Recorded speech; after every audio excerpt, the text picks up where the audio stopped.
Hello, ladies and gentlemen, as we are live from Tommy Count Field to bring you baseball today from 3rd Region, 11th District between Meade County Green Wave and the Hancock County Hornets.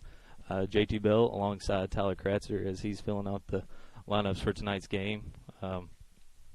Friday afternoon, beautiful weather for baseball. Hancock County today is coming in at 12-8. They've dropped all 3 of their district games, but nothing a little win here won't hurt to create some momentum into going tomorrow's sectional game against Monroe County. The boys are coming off some leadership by Jacob White as he's brought a 4th spot in the home run column. Me just keeping up with the team a little bit and just seeing that number is shocking, and not because I know he can't do it, but just seeing someone hit 4 home runs, that's just amazing coming from Jacob White. You got to love his leadership. Tyler, what could you say about Jacob White as a leader, as we have played with him on this team? He's starting at third base tonight. What can you say? Leadership coming from him, what does that mean to a team? Just the senior experience that Jacob White's provided for this team. Yes, we have played with him, like you said, but since he's been playing his freshman year, he knows the ropes around this field. He knows the game of baseball. He's got a high baseball IQ, and that helps with a lot of young guys that they have playing on this team now. So as we're getting set here to start, Parker Newby is starting on the mound.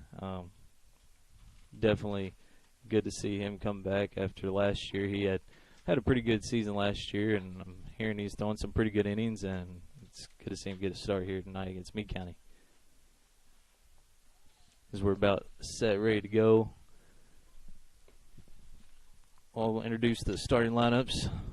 Starting center field is Tanner Singleton batting second, Jacob White playing third base. Cameron White is the DH playing first base, batting fourth. Lathan Lamar. After Lathan is Andrew Hagman. He's the DH. I'm sorry. Corey Axton is going to be behind the plate, following Andrew Bloom, Cole Dixon at shortstop, and Cody Axton at second with Parker on the mound. We got Meade County's lineup. The game's about to start here. Batting first for Meade County is Dylan Abell in left field. Batting second is Mason Lee at shortstop.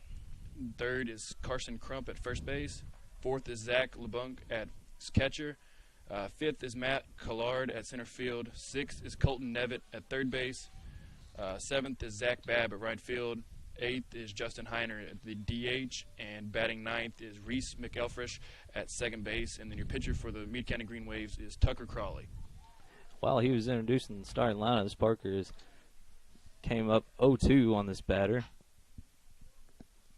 As you'd like to see that. Good start, getting ahead of the count. You got a foul ball out of play on third base line.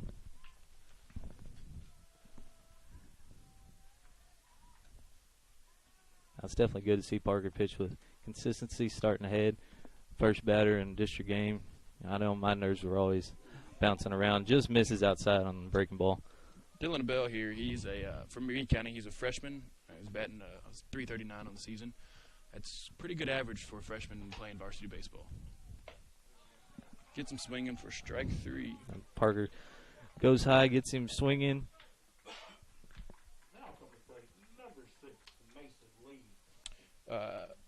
Batting second for the Meade County Greenway, Mason Lee playing shortstop.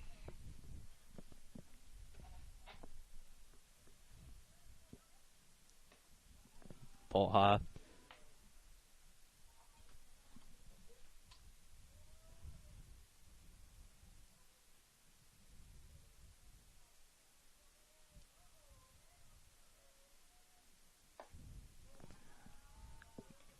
Misses outside as he starts 2-0. Mason Lee is a junior who's batting .266. Leads the Meade County Green Waves in plate appearances this season. Well, you gotta love that as a 2-hole hitter. As Parker is falling behind here in the count 3-0 with 1 out.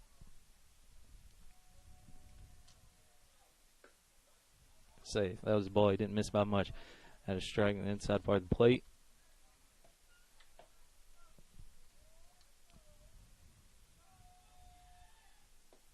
And he walked Parker don't like to take a whole lot of time. I can definitely speak from experience. That was always my thing. I'd get the ball, and as soon as I got it, I was going, which isn't always a bad thing, but it's definitely good after pitching.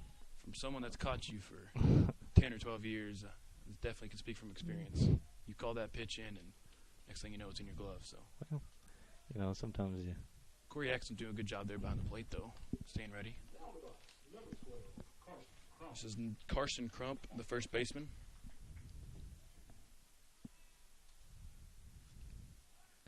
Now I gotta say, I've seen this Meade County lineup, and I don't recognize a lot of names.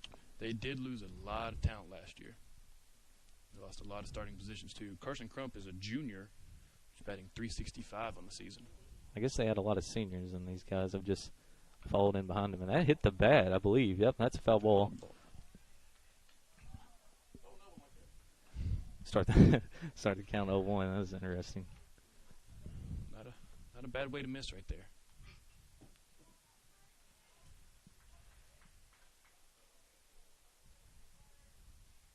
Speaking of a lot of seniors, though, this Hornets team, they have their fair share of seniors on the field tonight, too, as well as their fair share of young guys, though.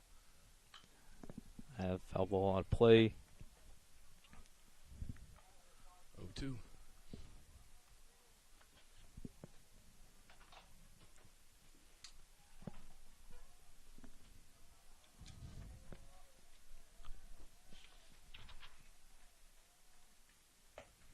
Not a bad pitch there by Parker Newby. Get the guy chasing high for his second strikeout of the inning and the second out of the inning. Well, that was good to see Parker bounce back after walking the second batter. Sitting the 3-hole down is definitely an achievement after walking.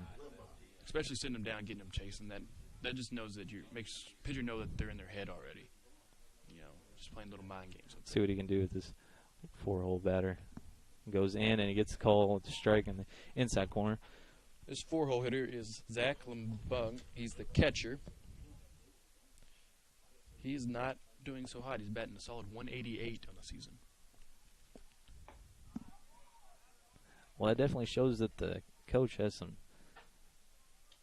confidence in him, putting him in the 4-hole. He must be a clutch batter. He definitely might bring some leadership to the plate. Sometimes the numbers don't always speak for what you can do at the plate as well as in the field. As the runner is on the move and it's foul ball out of play, I'll be bringing the runner back as Parker stays ahead 0-2.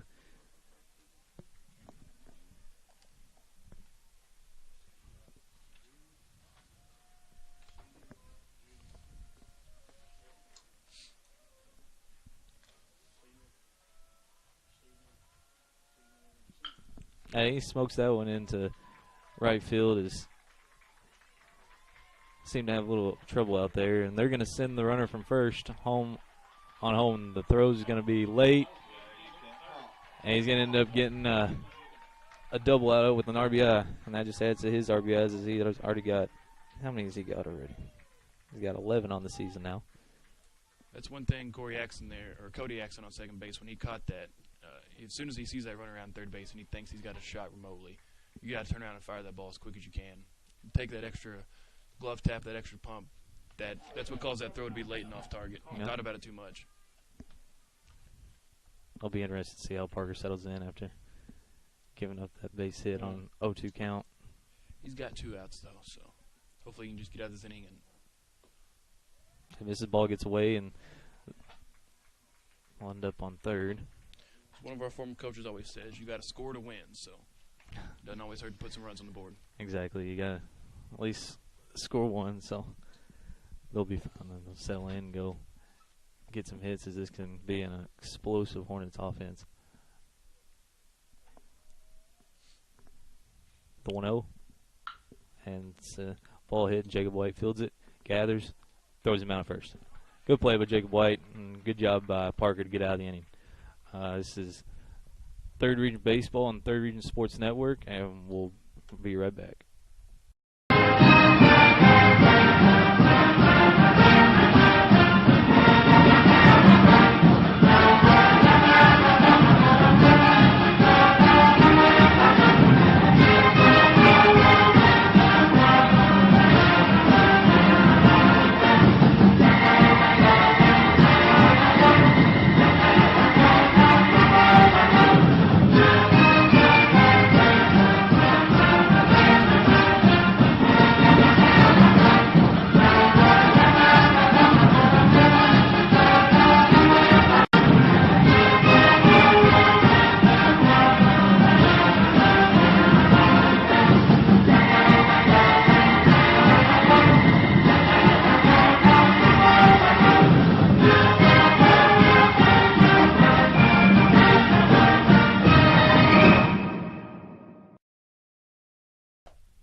And we're back at Tommy Kelm Field as the Hornets come to bat.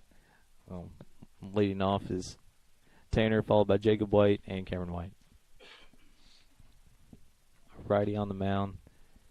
I haven't seen a breaking ball yet, but fastball looks pretty consistent down the plate.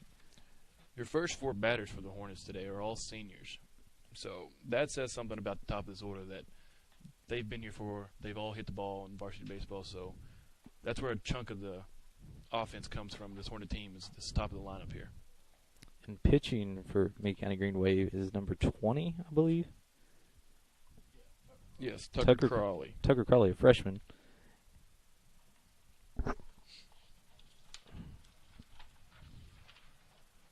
As he settles in to throw his last warm-up pitch.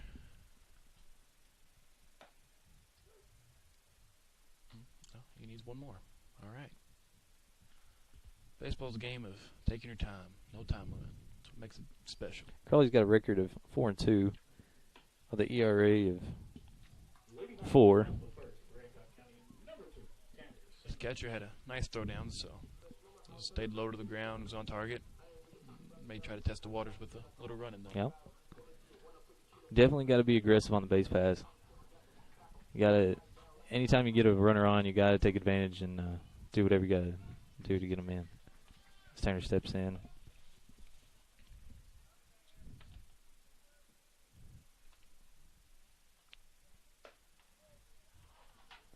First pitch just misses upstairs.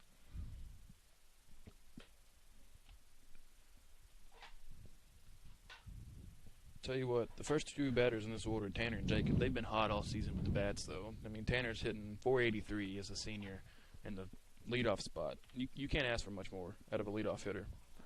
Then Jacob White's at a solid 500. I mean, that's unheard of. 1-2. I'm not surprised coming from them too.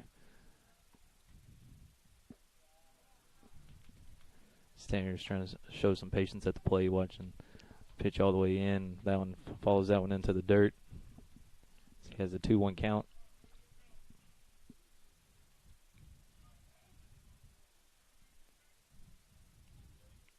And the 2-1 shot hit up the middle, and that's going to be played by the second baseman. Throw, and I don't believe he's in time. Nope, he's safe. As Tanner gets an infield hit. There's that speed that your leadoff hitter needs to have no matter what. To beat out an infield ground ball like that, you don't see that to the second baseman a lot. Second baseman did do a good job getting over there and fielding it cleanly. Yeah, at first I thought the ball was going to get up the middle for a base hit, and he tried to make a play, but with Tanner's speed, it just was too much for the second baseman. As Jacob steps in, as we said, batting .500, 4 home runs on the year per Max Preps. He jumps on the first pitch early, and it's going to be a foul ball down third baseline.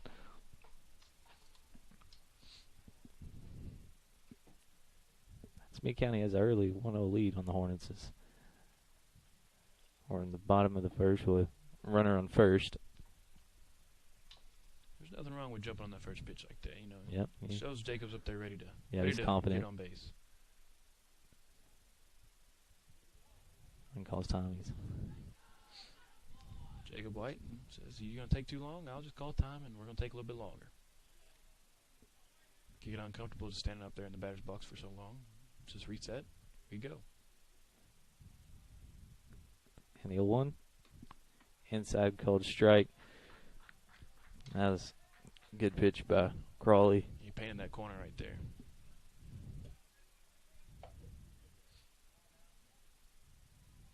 I know Jacob personally, he doesn't go down easy. He'll ground out at bats even with an 0-2 count.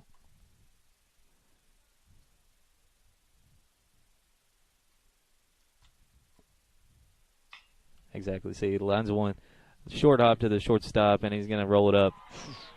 A good play by that shortstop. That ball almost ate him up. Yep, that was a hard hit ball, an 0-2 count by Jacob White. Hats off to Jacob, but definitely hats off to the shortstop for making a heck of a play over there on short to get the 6-4-3. 6-4-3. So now with Cameron White coming up as your DH. No, Cameron White is in right field. Oh, okay. Cameron White's in right field. Hagman's Hagman's DH. DH. Yeah. Cameron White in right field. 2 outs. Ball misses low and away.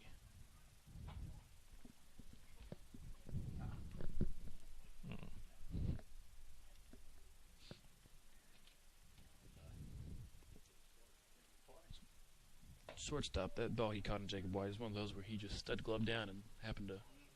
It's like, hey, look what I caught. I've definitely had plenty of those in my baseball career. I'm sure all of us have. More of look what I found than actually skill to make the play. And 2-0 to Cameron White. He ripped it down third, and it's just going to be just foul as Coach Mosby doesn't budge at all. Cameron White with a tomahawk-type looking swing right there. It seemed to work out for him. Playing with him throughout the years, he's definitely had that type of swing, and he could definitely, with one pitch, put it over the wall. And ball gets ways. Good eye, good eye. All right, so you got a 3-1 count with 2 outs. As a hitter, what do you think you're doing up there? 3-1 was always one of my favorite counts. 3-0, you could say that it could be, but 3-1, I was always expecting fastball, especially just coming from a pitcher like me, which I always want to throw a fastball to get back ahead.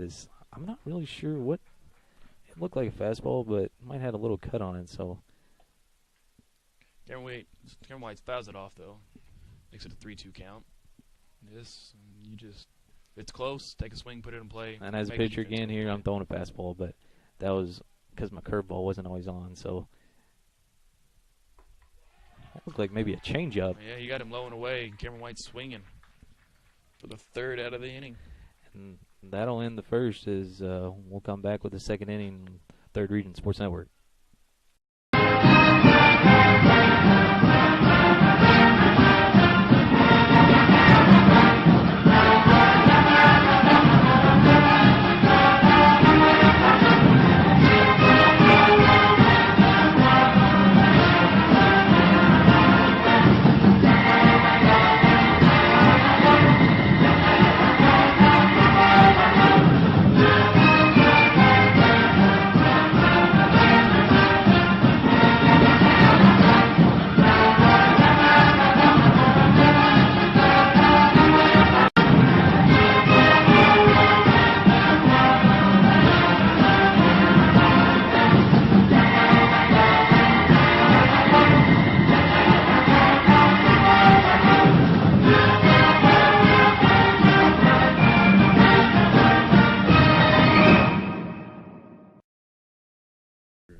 We're back at Tommy Calhoun Field as we're about to start the 2nd inning, and Parker had a pretty good first inning outing. Gave up that base hit, but he struck out a couple and really settled in, and hopefully that will carry it for him on into the 2nd inning. Got your 6-hole hitter, Colton Nevitt, up playing 3rd base for the Green Wave. Now, Colton Nevitt, I remember that name.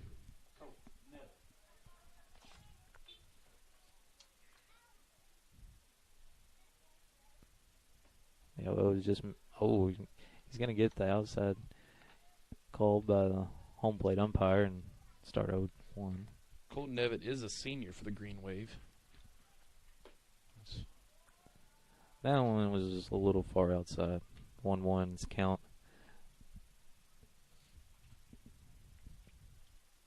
Colton Nevitt is 3rd base, right? Yes, sir. Colton Nevitt. And he's going to shoot one in the hole there between 3rd and shortstop. That's going to be a leadoff single by the Green Wave.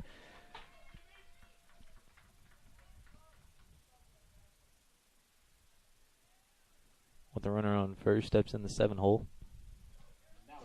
Zach Babb playing right field for the Green Wave.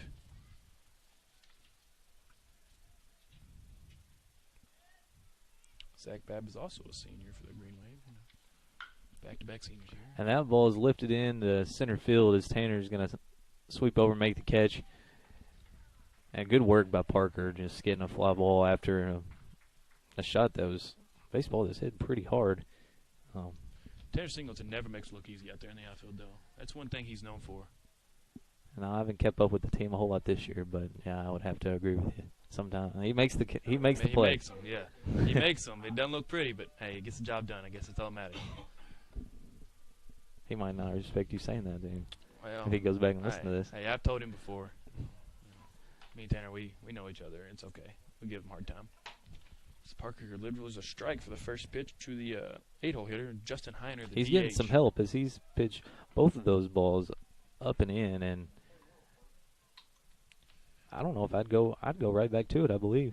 I mean, he's looked at two straight, so. 0-2, 1 out, runner on first. That's It's exactly what he does. And you got to, as a hitter, I'm not really sure what exactly you were looking. You knew what was coming. And that is one where your coach, when you get back to the dugout, you do not hear the end of it until you go back on the field. It was a good pitch call by Justin McCormick there on the sideline. There's 2 outs. Corey Axton doing a good job. He's setting Parker up. Parker's going to attempt to throw over and blocked up by Latham. A good play to keep the runner first because that ball can definitely get away. That's one thing Parker struggled with last year, is trying to throw down to first, whether his pickoff move was slow or very inaccurate. But good job of Latham blocking that one up and keeping it in play. And the first pitch is going to be up as he goes up again, and this batter was not fooled. He did not chase. This is the 9-hole hitter, Reese McElfresh, playing second base. Parker's going to go high again. Now it's 2-0. All right, don't lose this one here. You got 2 outs, runner on first. Just get out of this inning. Yeah, you can make it for a short inning. Especially with this 9-hole hitter. You don't want to give up a hit to him, or walk him at least. Now he comes low and not getting the call from the home plate umpires. Those brings the count to 3-0. 9-hole hitter, you got to get this one out with 2 outs, so you start the next inning top of the order. And he's going to walk him as there's going to be runners on first and second. Missed with 4 straight pitches.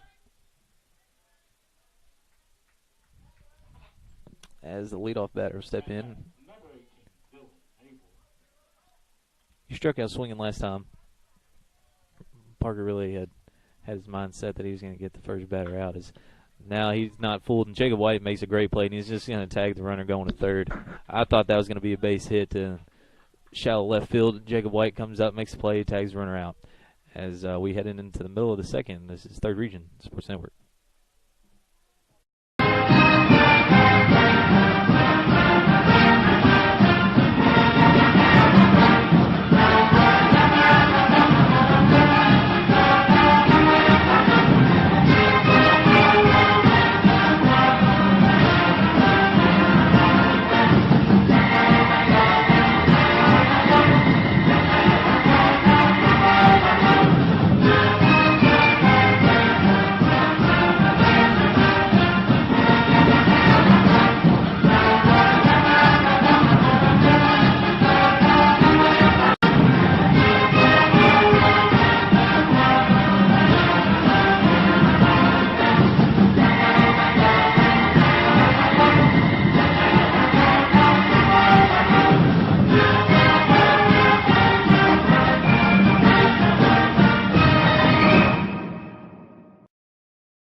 And we're back from Tommy Gown Field as we go into the bottom of the second.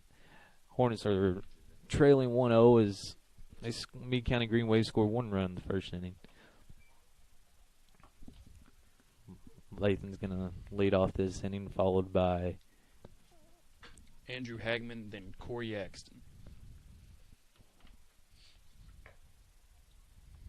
Tell you what, after seeing Andrew Hagman next year, the kid, he's not the biggest kid on the field, but he's got a bat on him. Oh yeah, he can put the ball in play and he can hit it far. Yeah, he's got some raw power. They always like to joke with him, call him the farmer boy, but that's definitely not anything bad because he's got power. He's got a lot of strength behind him. As number 10, Lathan Lamar steps in the plate.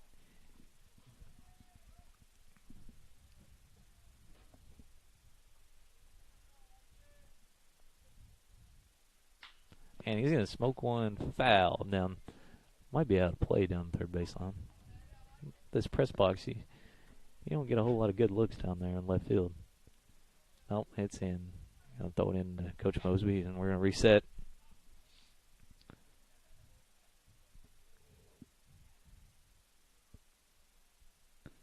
And the 0-1. Curveball in there for a strike. That was a nice pitch. It was a nice pitch. Got it started up high, dropped straight down low, and Lathan didn't even try to attempt. Sometimes the best thing you can do, though. The 0-2. Same type pitch, but he's going to go inside this time to strike out Lathan swinging. And that's going to bring in Andrew Hagman.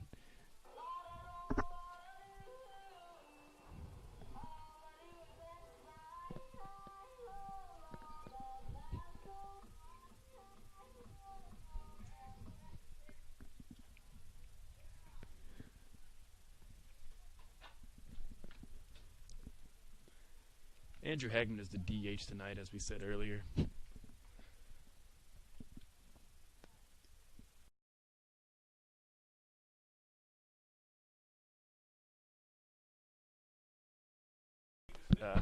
That's just got us cracking up right now. So Hey, he's going to hit one up the middle, and second baseman's going to try to make the play, but it's going to hit off his glove.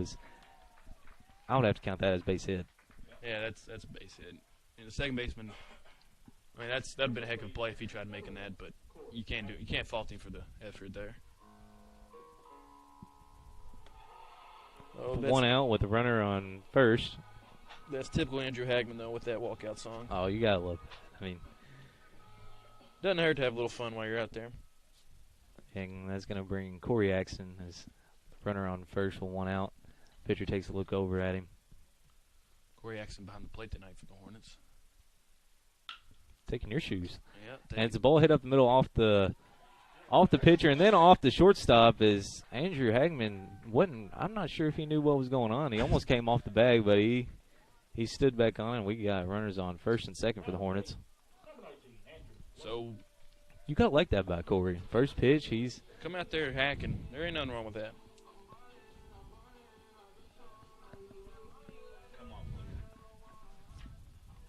And it brings Bloom in.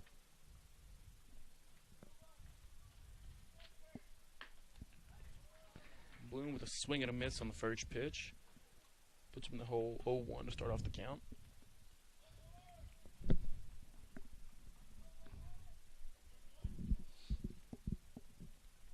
So Hornets might have something going here in the bottom of the second as they got a runner on first and second. A senior at the plate in Bloom, which I know he can hit the ball hard. And he draws a ball from the pitcher and setting at a count of 1-1 with one out. Andrew Bloom is in left field tonight for the Hornets. That's one position we never really saw him play in high school. Yeah, something new for the Hornets. Yeah, I mean. But as you have your younger guys filling into other positions, that it doesn't hurt to shuffle the lineup around a little bit. Yeah. Jacob White started out at first base or third base when he was a freshman. He got moved to shortstop when Colton White graduated for last year, and then now he's back there. And there's nothing wrong moving your lineup around. However works best for the team. You can put Jacob White anywhere, and he's going to succeed. That's very true.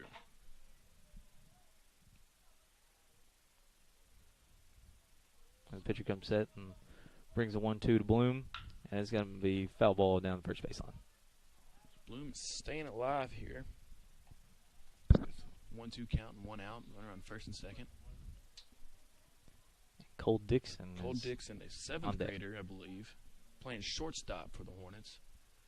That's something you don't see every day. Is a seventh grader playing shortstop in a varsity baseball game. Nope. Like said, I haven't watched these guys a whole lot, but I mean, if he's still working himself in the lineup, must be doing something right. As the ball is hit to second baseman, and they're going to tag the runner out and throw him out.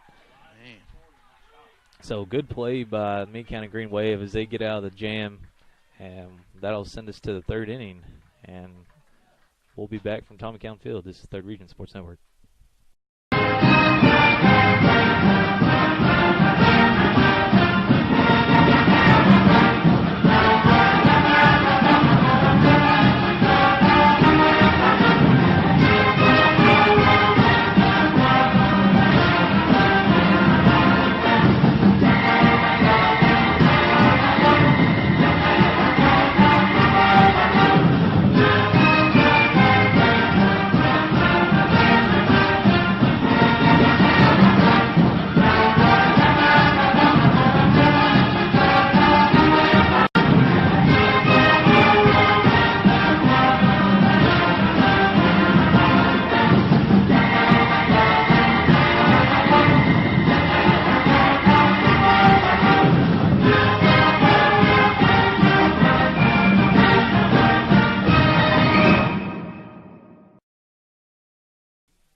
back from Tommy Field as Meade County Green Wave still leads 1-0 on the Hornets. Parker's definitely got some help from his defense, but he's also got some strikeouts as well. Jacob White has made 2 good plays on third as Tanner's made a catch in center field, so it's definitely good to see the defense is working behind him. I know for a pitcher that's always a good thing. You know, if you can rely on your defense to make you some plays, and it's definitely a lot better going out there to the mound knowing that somebody behind you got your back. Doesn't make you think you got to strike everybody out, you know. Yeah, seeing the defense behind you, that just boosts the confidence of a pitcher. You know, if you got your defense behind you making all kinds of errors, then, you know, as a pitcher, you got to feel like you're doing everything yourself. Exactly. But when they're out there making plays, it takes a lot of load off of them. Well, that's what they've done. Hopefully we haven't jinxed them, but defense has definitely played well tonight. As the ball's hit to Jacob White, fielded cleanly, throws it, and he's out. See, just another thing there is just getting a first pitch leadoff batter as a pitcher. That's a great thing to get a ground ball. And yeah, that was the batter. That's the second batter in the lineup for Green Wave. Parker walked him in the first inning on a 3-1 count. That shows he's capable of throwing strikes. He just got to learn to do it consistently. Yep. And you got Carson Crump back up in the order for Green Wave. Ooh, pitch misses way high. Parker Newby lets that one go, and don't know if that was a mistake or on purpose just to try to fool the batter. I'm hoping it was a mistake. It's almost the same pitch. Dropped it just a little bit, but got him swinging this time. Got it off the handle of the bat, straight back. This brings a 1-1 count for your Parker Newby here. Tell you what, it's a beautiful day to play baseball. You couldn't ask for better weather. Yep. 70 degrees all day. And the ball's hit hard to second base. What a play by Cody Axton. Cody Axton makes a great play on second. Again. There's your defense that helps Parker, you know. It's 2 plays in a row he's gotten ground balls to the infield. And, I mean, Jacobs was a nice routine ground ball that he made a good solid catch and throw on. And that one was could have been a one up in the outfield. He made a single. But Cody makes a good sliding catch to stop it and get Parker's second out of the inning. And that's the thing. In high school baseball, you can't take anything for granted, you know. Just because you're throwing the ball to the first base, in your head it sounds like cake. But, I mean, throwing a ball at the first baseman is important as anything. Because, you know, you get a runner on. Yep. And the hardest throw to make in baseball is when a ground ball's back to the pitcher and you got to step and throw. Yep. Seems so simple, but yet so many errors are made on it. As Parker missed down and in the dirt to bring the 1-0, he's going to miss up and away and has 2-0 count on the batter. And this is Zach LeBunk, the catcher. He hit a shot into the right field gap for the double that scored the 1 run for Meade County. And he might have, let's say off the bat, he might have ran into one there, but he fouled it well off. Unleashed that one down the left field line. Yep, it definitely went over on the back side of the hill. I don't know if it would have been a home run, but it definitely would have been a tough play for Bloom. All that is a long strike. Yeah. So what pitcher's got to get through his head is, he's just a little bit early. Good thing he was. Get another chance. And 2-1. I'd say that's right down the middle. Yep. Good pitch by Parker coming back there. Let's say, after you see somebody hit a foul ball like that, I'm not sure if I could put one right down the plate, but he snuck one in there, and he's got a 2-2, and throw a strike here, and you can get yourself out of an easy inning. He's going to get another ground ball to second baseman. That one's a lot easier play. Step throw. Looks like he made the catch, and he's out. Good work. Good work by the defense. Good work by Parker Newby as we're going to head into the bottom of the third. From Tommy Field, this is 3rd Region Sports Network.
we're back from Tommy Count Field as we start the bottom of the third inning.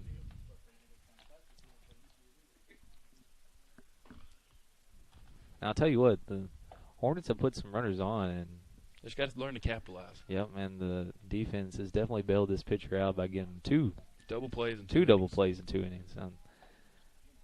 In high school baseball, I'm just speaking from experience, that can be unheard of. Two double plays maybe in a game. 2 double plays in 2 innings is quite amazing, if you ask me. You don't often see double plays routinely made in high school baseball. Exactly, and these are routine double plays. So.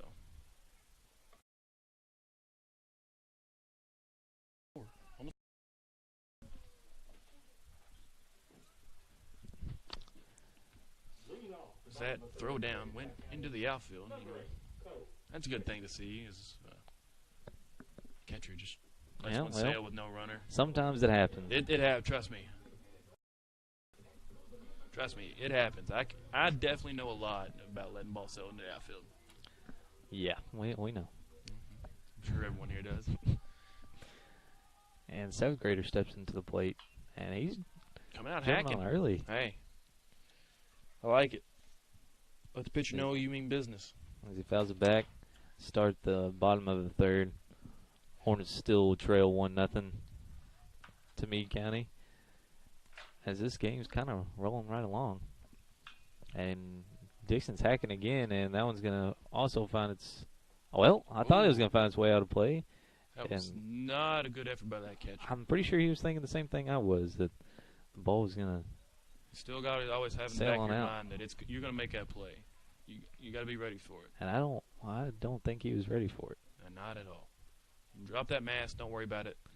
It'll be interesting to see what Dixon can do down 0-2. Good thing you didn't make that play, though. You get another chance. So. As he's going to get him a 0-2 base hit right into right field. You got to love that coming from a 7th grader. On a 0-2 count. He sent that one, you know. He swung his 3 straight pitches, you know. He ain't backing down. And that pitcher didn't show much respect, you know, putting a 0-2 right down the plate. He think he could just strike him out, and Cole Dixon makes him pay. As we got a runner on first. With Cody Axton up the bat, the 9-hole hitter, playing second base tonight. Because he just made those 2 good defensive plays last inning for the Hornets to get him out of there. He's going to square the bunt, and it's going to be fouled. And that'll bring Dixon back to first. Tell you what, for Dixon being a 7th grader, he's got some wheels on him now. Yeah. I mean, doesn't hurt. It don't matter who it is to me. Anybody's got more wheels than I do. So. You're not speaking any lies there. Oh, I know. It's one thing that these coaches harp on us from when we played is if you're told to bunt, when you square around the bunt, you got to put it in play. And we'll see if they go back to it again as the third baseman's creeping in. They're going to go to it again. He's going to get it down this time. It was a good push bunt down the first base line, you know. You did your job moving That's all you had to do. Counts as a sacrifice. Doesn't count as an at-bat. With 1 out, they're going to bring in the leadoff batter, Tanner Singleton. Tanner singled last inning, or the first inning in his first at-bat.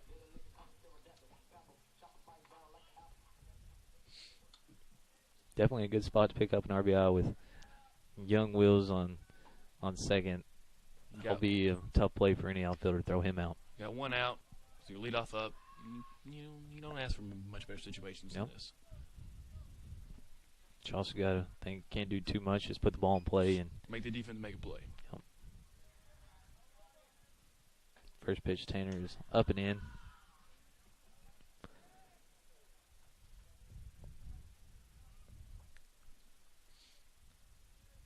You know, as a seasoned hitter as Tanner is, you know, he's got to be thinking. If you see that gap right there between first and second base, that's what I'm thinking. As the second baseman's holding him on. Because he's not in any hurry to get back over there. You still got he's a going to go in hold. again. That's probably what this pitcher's thinking, too, trying to help his defense out of there, keep him inside, so it's going to force Tanner to pull one to the left side where he's not going to hit it in that gap. Yep, and he hasn't budged both pitches. So Tanner really showing some patience at the plate. They're going to do the same thing again as this second baseman's nearly playing second base, literally. And Tanner's going to smoke one into left field. He might burn him. And it's going to be over the wall. Oh, Tanner Singleton. Tanner Singleton goes long, and that's going to bring the Hornets to a 2-1 lead, as that is – how many home runs is that for Tanner? That makes Tanner Singleton now has – that's his second home run of the season. That's his second home run of the season. He hit the other one in the Class A tournament at McLean County. So – or at Edmonson County, my bad. At Edmonson County, so. And that's 2 home runs in his senior year for a leadoff batter of Tanner's size. You know, Tanner's not known for his power. He's known for his base hits. But he definitely shows power there as he hits one over the wall. At first, I didn't know if he was going to get out of here. The left fielder started running towards the wall, and he looked up, and it was gone. Now steps in another home run threat, Jacob White, as he's got 4 on the season. Now following up a home run, you just hope he doesn't try to do too much, and because he could definitely send one out of the park, but still got to be thinking in your mind. Yep. Get on base, get some more runs. Yep. That's a clutch hit coming. And it's only the 3rd inning, but still helps to get Parker that lead, so he knows he's got a little cushion room now. Exactly, and Jacob's drawn a 2-0, and both pitches haven't really been close, so you start to wonder if that home run is still on the pitcher's mind. As a pitcher, you just gotta let that go. You're in the 3rd inning, you know. You don't want to let that just. He settles in and he gets a foul ball.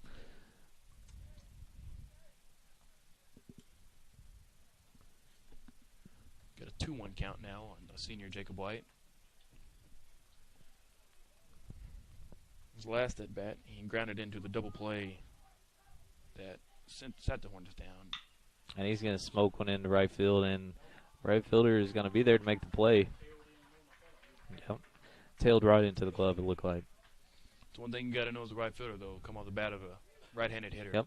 That ball's going to tail towards the right field line.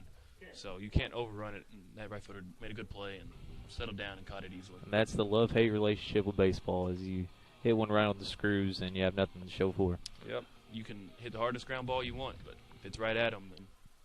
So that brings in Cameron White, and he's swinging first pitch, and that's going to find its way out of play. And these Hornets are swinging first pitch. I like it. I do too. Now, that was always one thing I was never really good at, is I would always leave that first pitch fastball right down the plate. That's one thing where I got myself a lot, is trying to do too much with the first pitch, and you are way out in front of a pitcher that you hadn't seen before, and you hit a weak ground ball, and then you just wasting out basically. But they're taking good looks. They've seen this pitcher already. All of them have, so they know what to expect. Yep, 0-1 bounces away.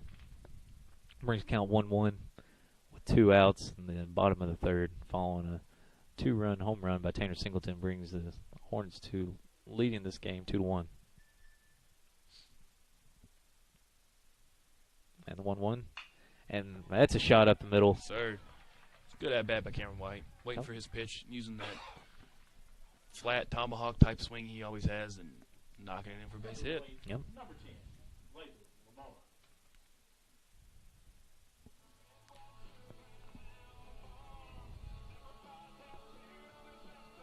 You got Lathan Lamar coming up to bat for the Hornets, who played the beginning of last season but got his season cut short when he had to have Tommy John surgery. Yep. You hate to see that as a junior, but he's bounced back and he's it's definitely good to see him back out here. So as he hits a chopper down third base, gets a nice Sunday hop, and he's going to throw him out.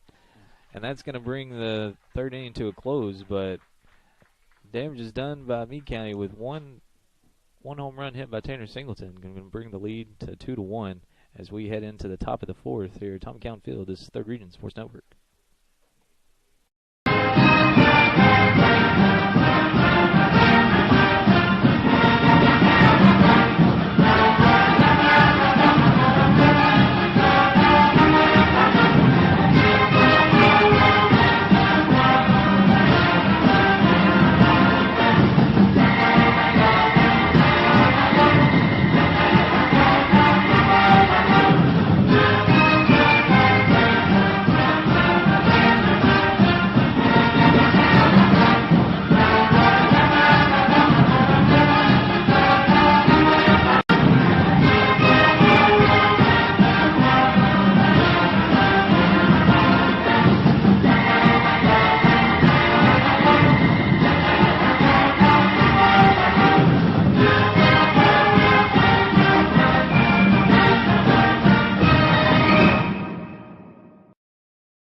back from Tommytown Field as we're about set to start the fourth inning.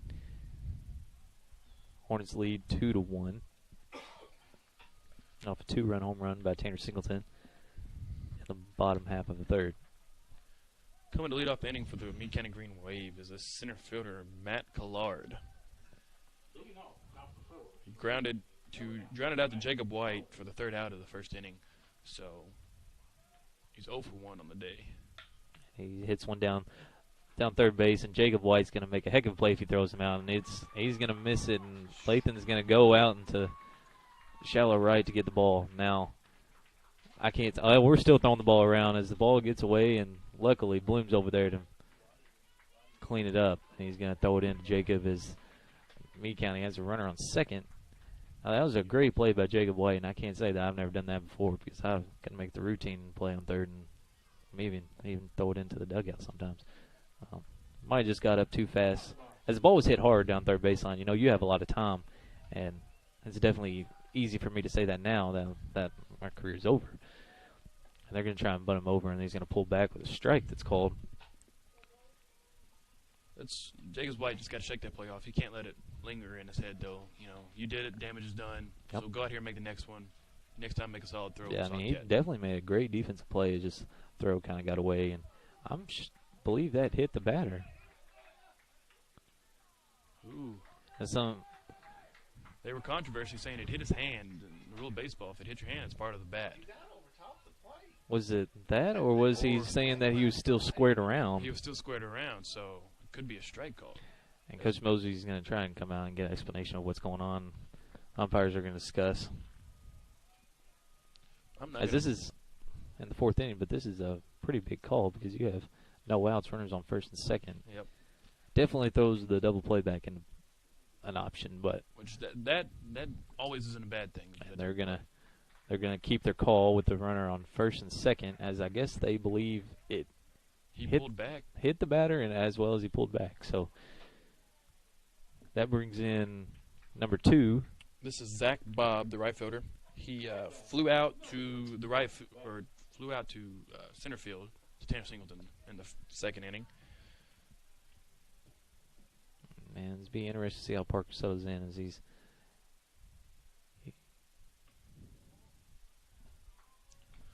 Babs tries to square around. Might just be kind of playing some games with Parker at this point. Because the last batter that squared around Parker apparently hit. So. Yeah. Because he might be trying to up there to bunt, but that didn't really look like he was trying to lay down sacrifice. And as a pitcher, if a person can square around the bunt, give it to him. Just throw it in there, let him he's just straight pulling back now. He's just going to wait until Parker throws a strike. And as batters in a situation like this, I don't blame him. You definitely got to, you got to do what you can. Parker's just got to shake it off and throw a strike. As a Hornet standpoint, you definitely hate to see it, but I mean, and any kind of baseball runs are valuable, and you got to take as many chances as you can. As he pulls back, but Parker's going to get the call on the outside corner, bring the count 2-1. Parker's just got to quit trying to place the ball. He's out there trying to place it. He knows how to throw it, so just get back there and throw it. Ball misses up and in. 3-1 count on the batters. There's runners on first and second with no outs. One batter you do not want to lose here. Yep. Make him put the ball in play. Do not walk him. And 3-1. And he gets the foul ball. Okay, and the ball got away. But definitely good to see by Parker to settle in, throw another strike. Just make the ball close, make him swing. Yep, get a strikeout or get a ball in play, right. let your defense work. Yep. They've worked for you all night long. Yep. Yeah, Parker definitely has no reason to be scared to throw a ground ball to this defense. And he's going to miss up and away. And that's going to load the bases with no outs. He knows it. You can see by his reaction after that pitch was. And that could be part of the problem. He's just got to learn to shake it off. And honestly, with no outs, bases loaded, as this kid that steps to the plate. I'm not sure of his name, but he's the one that had 3 straight Justin strikes, Heiner. right? Yep, he's the DH. Parker threw 3 straight pitches in the Up and exact in. same spot and struck this kid out last time. Yep, so this is a good time for Justin McCormick to come out and talk to Parker, though. Just kind of settle him down, Not necessarily game plan or anything, just calm the pitcher down, give him a little time to breathe. Yep. Just a little words of encouragement. Maybe even just tell him to kind of slow down up there a little bit. He tends to get the ball and go, and as a pitcher, that's what I did, and I felt like when times got hard, it was better for me to get the ball and go to try to fix things as fast as I could, when really that was only making matters worse.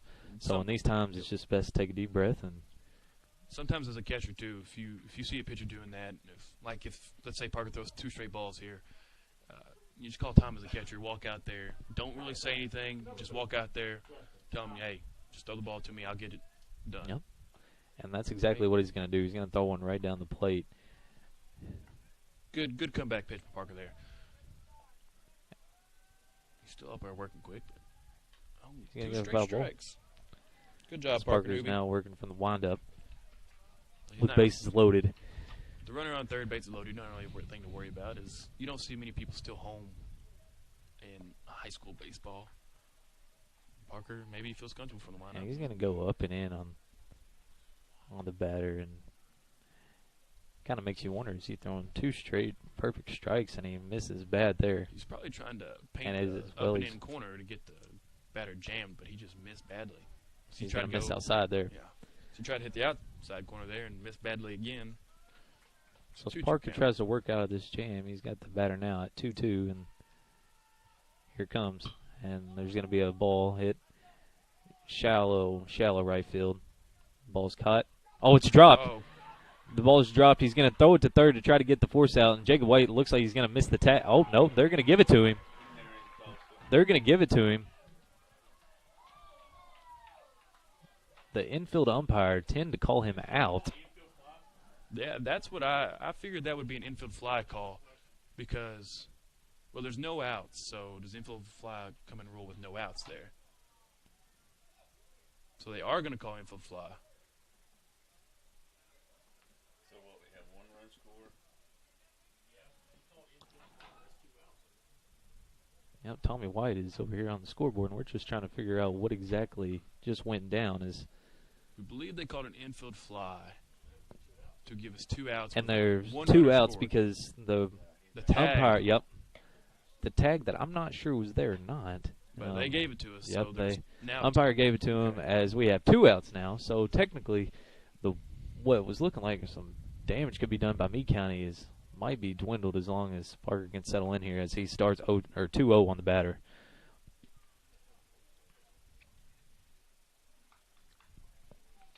With a runner on second. The 2-0 is going to miss high and going to bring 3-0. So just a little recap of what happened there to kind of explain it is the ball was hit to Cody Exton on second base.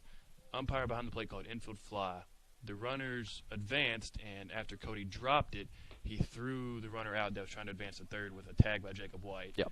So 2 outs. There's now 2 outs with the infield fly and the tag, and then 1 runner that advanced from third scored. It now gives a 2-2 score here as Parker walks this batter. This being the 9-hole hitter, with 2 outs, you don't always want to walk the 9-hole hitter to give your leadoff a runner on first and second. Especially when you really dodged a bullet there with that crazy play, yes. And you end up getting 2 outs out of it. It's definitely time for Parker to go to work and get this last batter out, as the only damage will be done is 1 run, and you still got a tie ball game. Yep. So this is your leadoff. The ball is going to hit in shallow center, see if Taryn can make a play. He's going to let it drop, and there's going to be 1 runner scored. Throw over to third. It might have been in time, but the ball bounced up on Jacob White, and there's going to be runners on third and second as the ball hit by the leadoff batter. He did some kind of Fortnite gimmick over there on second. The trend that is sweeping the nation, the Fortnite dances. You see them all in the pros, the dances, Yep. in every sport. Apparently it's hit high school baseball now. I guess so. And Parker's going to settle in, throw a strike on the outer part of the plate. With 2 outs, runners on second and third. Parker's going to throw another one right down the plate, and it kind of, who is this, number 6? This is the second hitter, Mason Lee, the shortstop. He grounded out to Jacob White last inning. He wasn't really ready for that. It kind of froze him as Parker brings 0-2.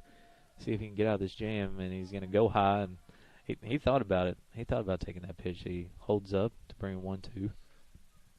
But one thing that's definitely hurt Parker in this inning is the hit batter and the 2 walks. And he's going to drop a curveball that's just going to miss just up. one thing as a pitcher, you gotta minimize your free bases. You don't want to give up free bases. And there's going to be a ball hit to Jacob White. He's going to backhand. He's going to misplace it as there's going to runners going to score. And they're going to put runners on first and third as Jacob White went for the backhand, wasn't there. He's going to try and throw the runner out at first and never really had a good grip on the ball as that brings in the number 3 hole, correct? Carson Crumpt, the first baseman. Yep. He struck out and grounded out to Cody Axton at second base. So we have a time for a first and third play by Corey Axton here. Meade County up now on the horn. It's 4-2 with. Tell you what, the 3 runs though, you've had a hit batter and 2 walks, and an error. Yeah. So that's what the special thing about baseball is. You definitely can't take any pitches off. You have to take every pitch for what it's worth, bases. And you, yep. And that's what the Hornets have done this inning with an error and a hit by pitch and 2 walks, and 3 runs have scored from it. So. As well, that still can't get in Parker's head because this is still a very good defensive team, as they've shown that they've made some pretty good plays here in the infield tonight, and it's just important for Parker to settle in, get a ground ball, trust his defense to make a play, and you can get a force on second, you can throw him out at first, and the ball's going to get away, and Parker's going to come, and they're going to score another one. As a pitch in the dirt gets behind the catcher, and we got a runner on second with 1 coming in. That makes the score 5-2 in favor of Meade County Green Wave.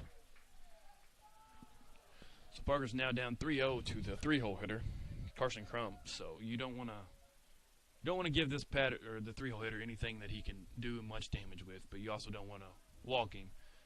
But if you do walk him in this situation, you now have a force out at 3 bases instead of just first base. And that's what they're going to do. Parker knew he was going to walk him, and he kind of looks at the dugout, kind of in disgust, and he's not really sure what's going on. He's trying to look for answers, and so now at this point, Parker's just got to buckle down hard, get one out. He's got to go to work and try to find a way to get out of this inning. The Hornets are facing the 9th batter of the inning, though. This is Zach LeBach, the catcher, who has doubled and then grounded out to Cody Axton. So we definitely knows that he can put the ball in play and score some runs because he did the damage in the first inning for Meade County. Yep. But now all you got to do is you got basically play at any base. So big thing for the Hornets is just get out of this inning, take a breath, and put some balls into play. And the ball is going to be in. Yep, fly ball to the shortstop. Cole Dixon seems to have it. He does. And that's going to be all the damage done by Meade County as they score 4 runs in the top half of the 4th. We'll be back with the bottom of the 4th here from Tom County Field, and that's the 3rd Region Sports Network.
Back. Just to recap what happened that top of the 4th inning there. Meade County only had 2 hits but scored 4 runs off those 2 hits. And as a baseball team that's at home, the home field with a beautiful day of baseball, you don't want to give up 2 extra runs over the 2 hits that they had. You just can't do that. No. So Hornets got to come back and show what they're made of and put the ball in play and score some runs themselves here. As there are only 2 runs that came off a Tanner Singleton 2-run home run in the bottom of the 3rd. Yeah. But now we have Andrew Hagman, the DH, coming up to bat.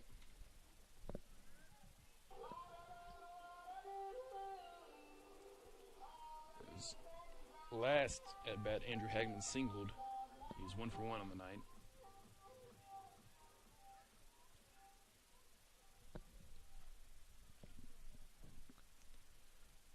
Pitcher comes set for the windup.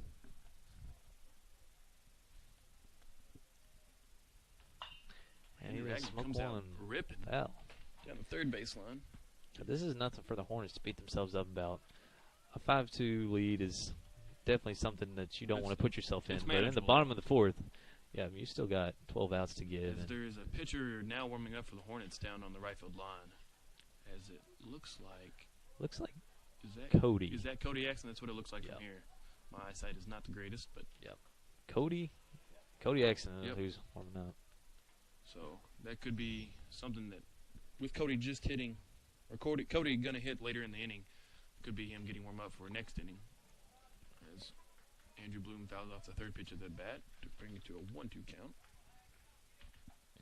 Now, I don't keep up with pitch count here up at the press box, but Parker seemed to throw a lot of pitches there in the top half of the fourth, so Coach Mosby might be making the move to go to the pen and see what they can do. That's going to be a strikeout to Andrew Hagman to start the fourth.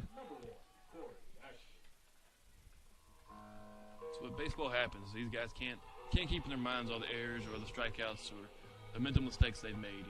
Baseball stuff's going to happen. You're going to strike out. You're going to make errors. They just got to capitalize and bounce back from it, which is one thing that baseball teams always struggle with, though, speaking from experience. Mm-hmm. This pitcher seems to be hitting his spots lately, though. Yep. He's thrown. Starts Corey looking at a strike down and in.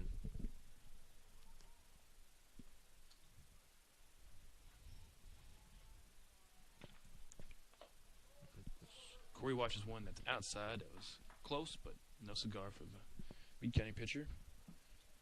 Brings to a 1-1 count for Corey Exon. I'd like to tell you his stats, but on my stat sheet here, I just got a C. Axton with Cody and Corey. I'm not sure which one's which, so we're going to hold off on that as he looks the at the ball. Number one is C. Axton, so this is Corey. Yeah, that's true. You could look at the number. So, sometimes I'm not the sharpest knife in the drawer. That definitely helps, just a little bit. He's going to be late on that pitch as he sneaks one by him. I do not think he was prepared to swing on that pitch. Brings the count 2-2. And now with the 2-2 count, you got to buckle down hard and just put the ball in play. That's one of those pitches that it crosses the plate, and he's like, dang, that's a strike. I need to swing. Yep. And he was way behind. He hit one hard. Hits a bouncer hard to the pitcher, and he's going to take his time over there, and he's going to flip it to and first baseman make the second out of the inning. Now you have the senior coming back. That's a little fancy trot over there. I'm not sure if that's a little bit bush league, but in those situations you just make the play, and he definitely trotted like he had trotted something and to say. underhanded it. Yep.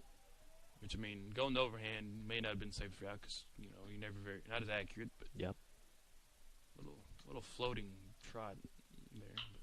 Bloom's going to hit one down the shortstop. Shortstop makes the play, and he's going to throw him out. And that makes for a quick inning for the Meade County Green Wave as that ends the fourth. As we'll be back with the fifth inning from Third Region Sports Network.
Back with some more baseball as we start the top of the fifth. And Parker is going to start the fifth as we wasn't sure what was going to happen as we've seen some action in the bullpen. And if you call that a bullpen down there, it's basically the warning track on the right field line. Sometimes you just got to use what you got. As Parker's going to step back in to start the fifth, and then that was probably just more along the lines to give Cody an idea that he might be next man up, get his arm working a little bit, and just see if they're going to need him if Parker gets into trouble here in the fifth. It's good for Parker's confidence going throughout the year that even though he had a bad inning and defense had a bad inning last inning, that coaches still trust him enough to put him back out there. And, he's faced all these hitters before, so they know what he's got, but it helps. And he's going to miss pretty bad as he goes up and away to the first pitch of the inning, and not really sure. Catcher Corey Axon there looked a little frustrated with that he looked pitch a little, by Parker. Yeah. But this is the center fielder, Matt Collard, who is 0 for 2 on the day. And he's going to miss low in the dirt, and at this point, Parker, this might be it for Parker Newby, is Coach Mosby's going to walk out, and he's going to make the call, and he's going to bring Cody in to pitch. He gave Parker 2 pitches, and neither one of those pitches were close. As Parker just basically tosses the ball up, and you can tell about Mosby that he did not respect that at all. Not acceptable.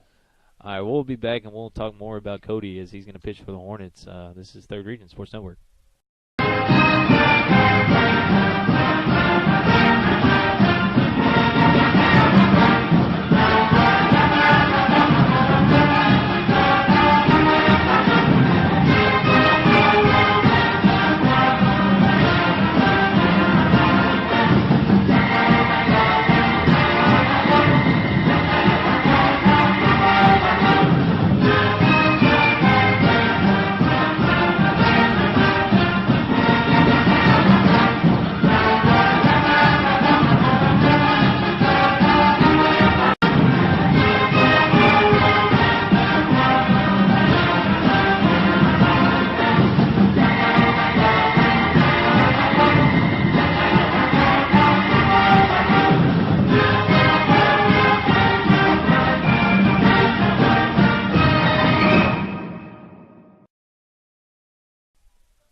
As we've had some. He's had some defensive changes for the Hornets as Cody Axon came to the mound for Parker Newby, and entering the lineup for Parker Newby and also being DH'd for is number 33, Trenton Thomas, who went to left field, which moved Andrew Bloom over to third base and put Jacob White at second base. So that goes back to me saying earlier my point of Jacob White can play anywhere. Yep. And that's always good for Coach Mosby to know that with Jacob White you can help move guys at different positions, and good to see Bloom on third, as he's always been a second baseman to me, but he might be showing some versatility as he's on third. As the first pitch by Cody's going to be a strike. Good to come out and see him firing. Yep. We still have the first batter of the inning up, Matt Collard for Meade County Green Wave, who's 0 for 2 on the day. He's ground balled to third base both times. And he's going to bring in 2 straight strikes. Is going to bring the count to 2-2 on the batter. We gotta like seeing that. Bring in his relief pitcher, and he comes out firing. He's gonna miss that one low in the dirt. I understand you trying to throw one low there, but I don't think it's supposed to be that low. That one bounced in front of the plate. And be a foul. Well, that might be fair. Yep, that's fair down third base line, as he's gonna try and stretch it into a double, and the throw's gonna be late. He had some. Looks like Trent Thomas had some trouble trying to gather the ball there in left field as Meade County takes advantage of the mistake, and there's also now a runner on second. That is his third plate appearance for the night, and that is also his third ground ball to the third base line. So if he gets up next in this game, that's something your bookkeeper in the dugout's got to realize, that, hey, if he's done there's a trend down there 3 straight times. Be ready for it. Brings in the next batter. Pitch is going to miss high. If it happens once, okay. If it happens twice, it's coincidence. 3 times, it's a pattern. Yep. So you got to realize that next time that kid comes to the plate. This is Colton Nevitt, the third baseman. He's in a foul ball. 1 for 1 on the day. got a base hit and then was hit by a pitch last inning and was thrown out on that bizarre play that we witnessed with the infield fly and the runner thrown out to third. He was one thrown out to third. This is a 1-1 count on him in this at bat.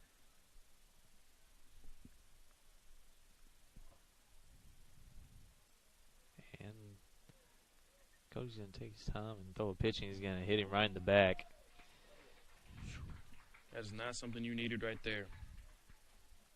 Came in relief pitch, threw 2 straight strikes, and then gave up gave up a double, and then hit the next batter. So we got runners on first and second for Meade County Greenway with no outs, and Zach Babb, the right fielder, coming up. But playing with Cody, even all the way through Little League, you always knew that if you put him on the mound, he was going to give you strikes. Yes. So there's nothing in my mind that can say that he can't battle back and put up some good numbers here for the Hornets in the top half of the fifth. Still has been no runs scored, but you have runners on first and second with no outs, and you got to see that something might be cooking here for the Green Wave.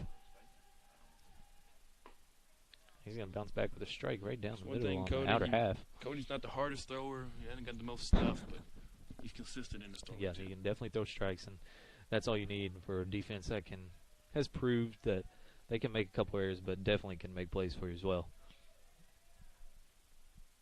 And that ball's going to be lifted into left field as Thomas, he's just struggling trying to catch the ball, and it's going to be off the walls. There's going to be a 1 runner scored.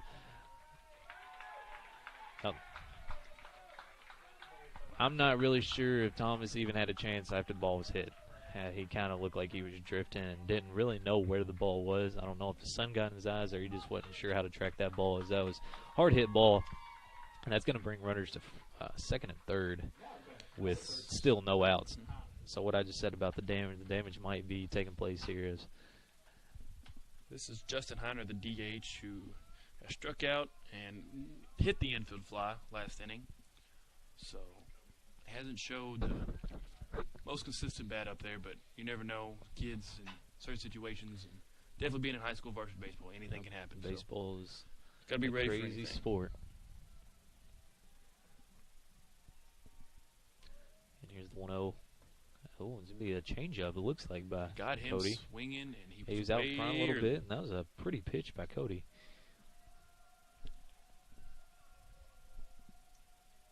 So you can hear the Meade County dugout down there making some noise. They've been known for their antics in the dugout, as we've all witnessed through baseball. But that's what happens when you get a lead. Yep. You know, it always feels you've like got the swagger behind you. Yep. So you can see Hancock County's dugout is down about themselves and just all leaning against the fences. Meade County's down there and chattering and letting everybody know. That's going to be a strikeout by Cody. Is again, my point said that it doesn't matter what Cody can do, he can always give you strikes, and that's exactly what he showed there. Is he picks up a strikeout, and that's going to bring his strikeout to walk ratio 8-2. And for a pitcher coming in, that's always great to see as a coach. When you put him in, you know that he's going to give you more strikeouts than walks, because in baseball, giving up walks is a killer. Especially at this level of baseball, too. So this is Reese McElfresh, second baseman, who has walked in his 2 plate appearances tonight, so he is 0 for 0 on the evening. That might be some kind of breaking ball that fell in for a strike.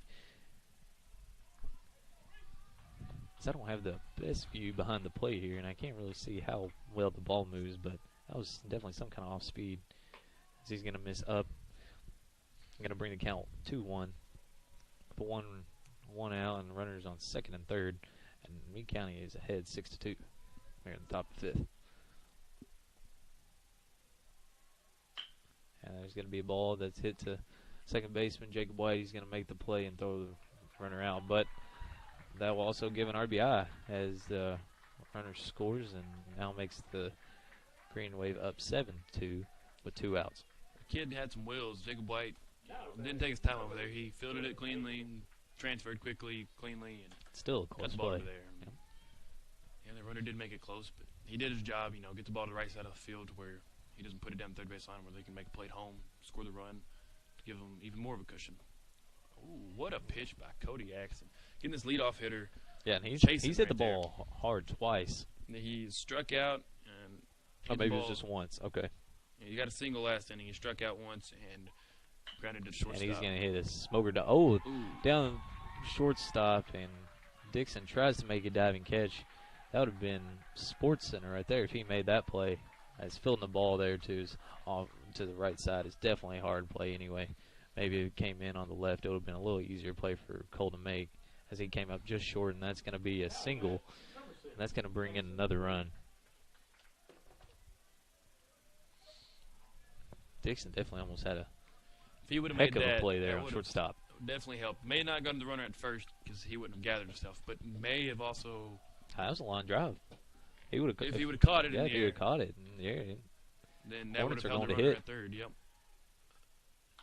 That's going to be a fly ball, and that's going to be out of play. Back I here really hope towards that us. don't hit my car. I parked top of the hill. yeah.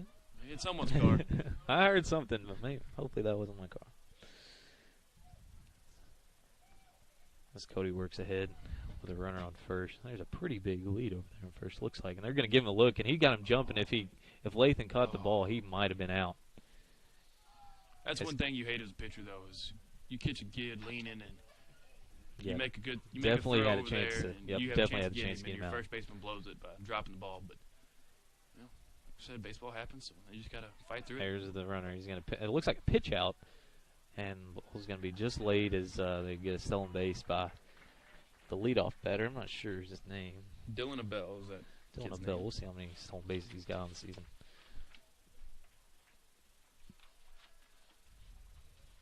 And the 1-1 is going to be a fly ball out of play. So the second ball, this batter is. That's only the Fouled third back stolen here. base by Abell.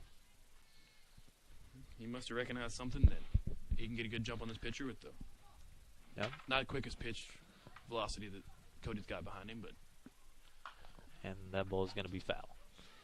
so we have foul ball for foul ball in this at bat, but keeping him alive and keeping the inning Cody going. definitely seeing a little bit of adversity here, and he's continues to throw strikes and let his defense work and getting foul balls. And A good thing he got ahead early in the count though, because that's always the key. he's got 3 balls And that that he can ball's work going to be with. lifted into left field as Thomas is going to make a round. He's going to let the ball drop, and 1 run is going to score.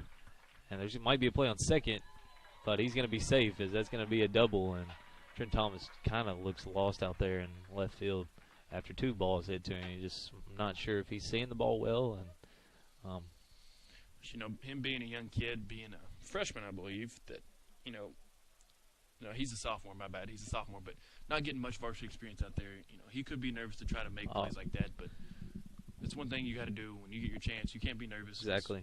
You're nervous, and it leads to stuff like this.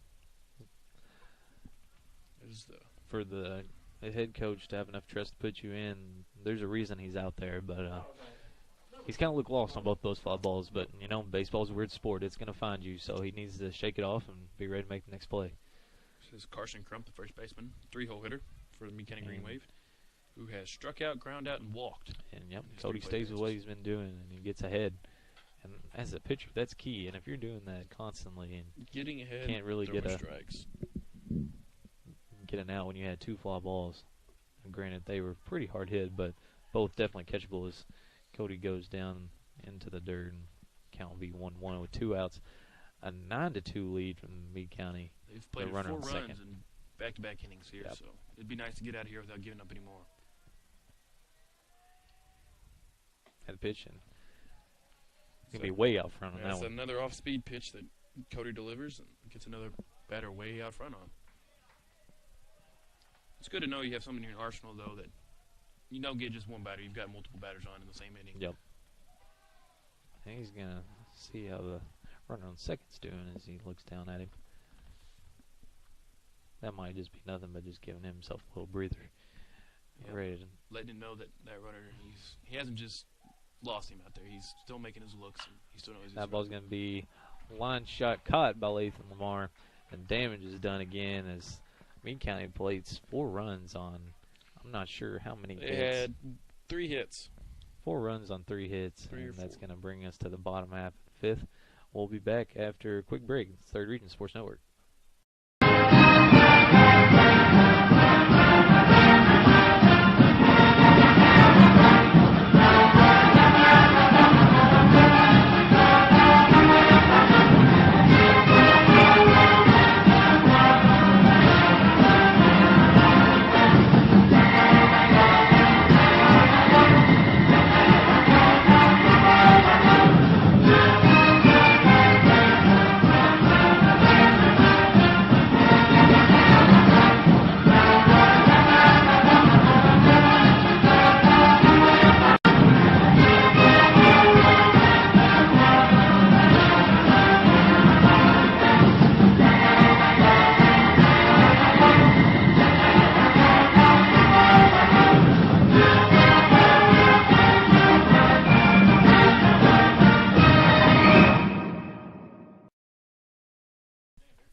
Tommy Field is Cole Dixon's going to step in the plate behind a lead from Meade County 9-2, and these last couple of innings have just kind of been a disaster for the Hornets as they've first came out in the 3 innings of the game and they looked good, defense making plays, and now they've let it slip a little bit. You know, missed ball here, a throwing error there, and 2 missed plays out in left field gives you a score of 9-2. So as they come to hit, you know, you're focused more on what you can do.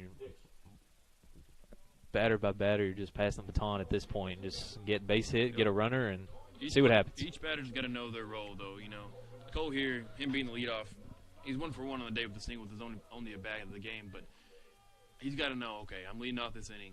My job is to put the ball in play and get on base. Yep. No matter how I pass get it on on base, to the next one. Just get on base, and then your next batter comes up. You know, whether it be bunt over or just move the runner over somehow. It's gonna be ball low. You just got to chip away 1 run at a time. You can't try to get them all in one big chunks. So Cole Dixon, as we said, he singled earlier in this last at bat. He's going to chase one up and away. It's going to bring the count to 1-1.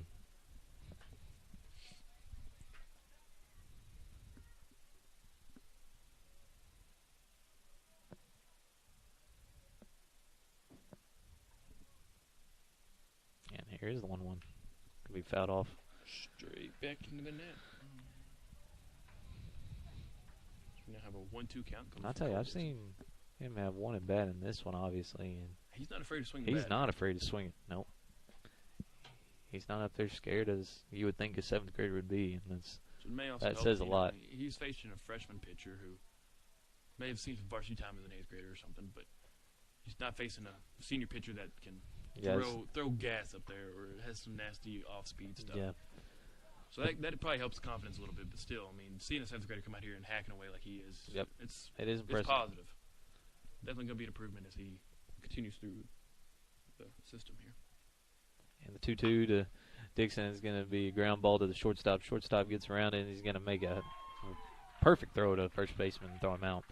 And like we were talking about Dixon earlier, he's got some wheels behind him, and the way the shortstop got behind the ball and around it, and it was a perfect place to make a play.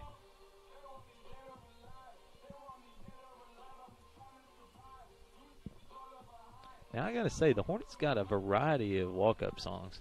As they do, you've got country to the Walmart yodeling boy to rap to old school stuff. The Walmart yodeling boys. That's going to be a line shot by Cody Axon into left field.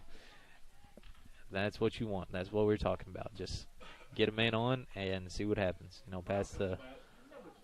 Just pass it on to the next person, and that's all you can do. And here you go. You're looking at the start of the lineup, the very top of it, and Tanner's already got a home run on the day. Back in the 3rd inning, he homered, 2-run home run to score Cole Dixon and himself. So, he's proven this season he can put the ball in play as well as score a lot of runs for him. Yep. As Tanner Singleton comes in with 9 RBIs in the season, but and that's going to be a line drive, and it's going to be over the second baseman as Cody kind of had to hold up because on the ball, the right fielder loses it, and that's going to end up pretty good for the Hornets. That right I'm not fielder, the perfect play-by-play caller, but I'll tell you what just happened. As the ball was lifted into right field, it looked like a line drive. The second baseman looked like he was about to make the play, so Cody had to hold up. Ball fell into right field, and they threw the ball to second, and there was nobody there. So now the Hornets got something cooking here with a runner on 2nd and 3rd with 1 out as your senior leader, Jacob White, steps into the plate. But going back, Tanner only has 9 RBIs in the season, but him batting leadoff, leadoff the batter doesn't always get RBIs. But Tanner's proven he can put the ball in play. He just did there and hit the ball hard. Yep. And, it just turned out for good for the Hornets as he advances to second on I would say, a misplaced throw. Jacob's going to roll over one to the shortstop, and the shortstop's going to make a play. And it's going to be a tough play by the first baseman as it is, as he threw the ball into the dirt, and the runner's going to advance. Throwing error. And Jacob White, never giving up on that play. And scores a run in the process, but that first baseman just missed that pick and allowed Tanner to advance. Kind of rushed by the shortstop. So Hornets score 1 on that error by the shortstop. Number 25. Tanner advances to third. We have Jacob White on first. And the Hornets are doing exactly what they need to do. Just one run, one bat at a time. Yep. Now you got Cameron White, the right fielder, up, who's 1 for 2 on the day with a strikeout and a single. Cameron White, he's always got, he's a big kid. He's got power behind him. He's batting .362 on the season. And it's going to be a ground ball to the shortstop that kind of eats the shortstop up, but they might turn it here, and they do. And that's going to be the third double play by the Meade County Green Wave as the shortstop and Jacob White kind of have a little bit of altercation there at second base. And nice play by the shortstop, but that's another double play that he kind of just. Shortstop was saying stuff as they came off the field, and they're still saying stuff as Coach Mosby, doesn't take anything like that for lightly. So the umpires are now over there discussing what's going on. And it looked like some talk that was a little unnecessary. Jacob White, you don't fault him, trying to break up a double play with a slide. Didn't do anything intentional to try to hurt the kid. It's baseball, and the kid apparently didn't like it. But we're here at Tommy County Field with Meade County Green Wave leading 9-3 after 5 innings. It's Third Region Sports Network.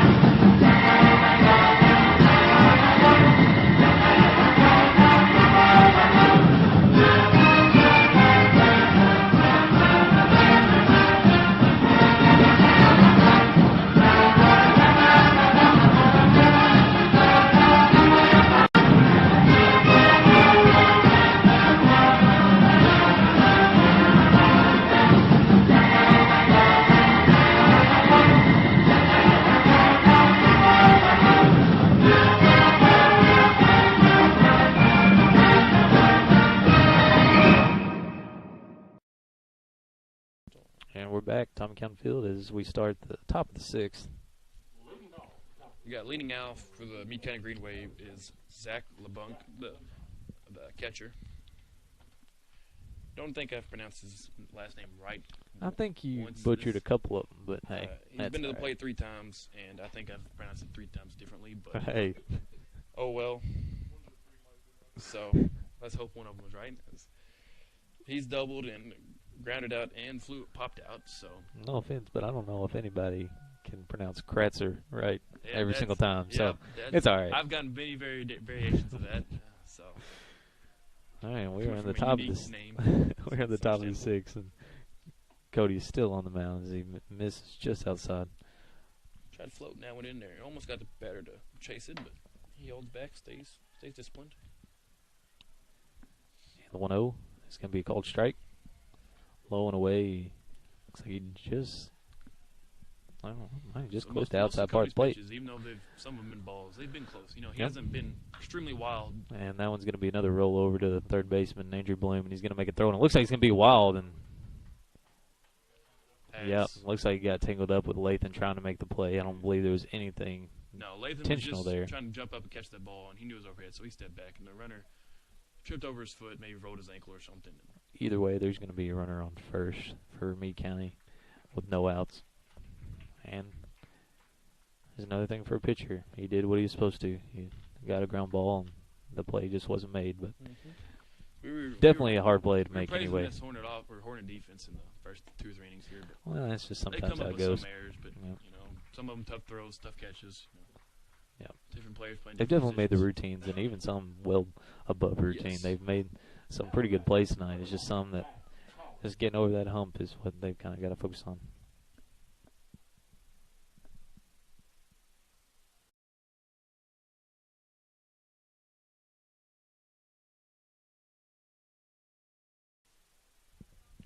Now we got coming in to bat for the Meade County Green Wave is Matt Collard, the center fielder. He's grounded out. This is the one that has grounded down the third baseline 3 straight bats. As we said, 3 is a pattern, so I would be ready for something to the left side of the field here, as you could possibly get a double play if he grounds it again to the third baseman. Yep, Cody's going to look at him over there and almost had him leaving again. I mean, this is a pickoff move that doesn't just blow you away, but he's gotten 2 close ones, and that's going to be a line shot into shallow left, and that's going to be falling in for a base hit. Well, he got this one off the ground, but still to the left side of the field. So this kid is definitely a pull hitter. Yep. He's not showed anything from shortstop all the way to the first base line. Everything's been from shortstop to the left field line. So, you know. It's easy for us to say up here, though. Yeah, it is. It is. But that's something. It's why you got to get someone in the dugout, keep a book that knows what they're doing, though, so they can. Hey, That's gonna be called strike. be like, hey, coach, this kid's done this 4 straight at bats, so Yep. tell that side of the field to be ready for it. Those are in-game things you got to mentally know. That's what your dugout's for over there. Let's go. He starts ahead, and he's going to come inside on this one and bring a 1-1 count to the batter. And here we are again. We got runners on first and second, and you just hope that the Hornets can learn from their mistakes, try to make a play, get a double play, get a ground ball, even a strikeout, anything just to get an out. Just one out right now looks a lot better when no outs and 2 runners on. As Cody's going to bring the count 2-1 here in the top half of the 6th.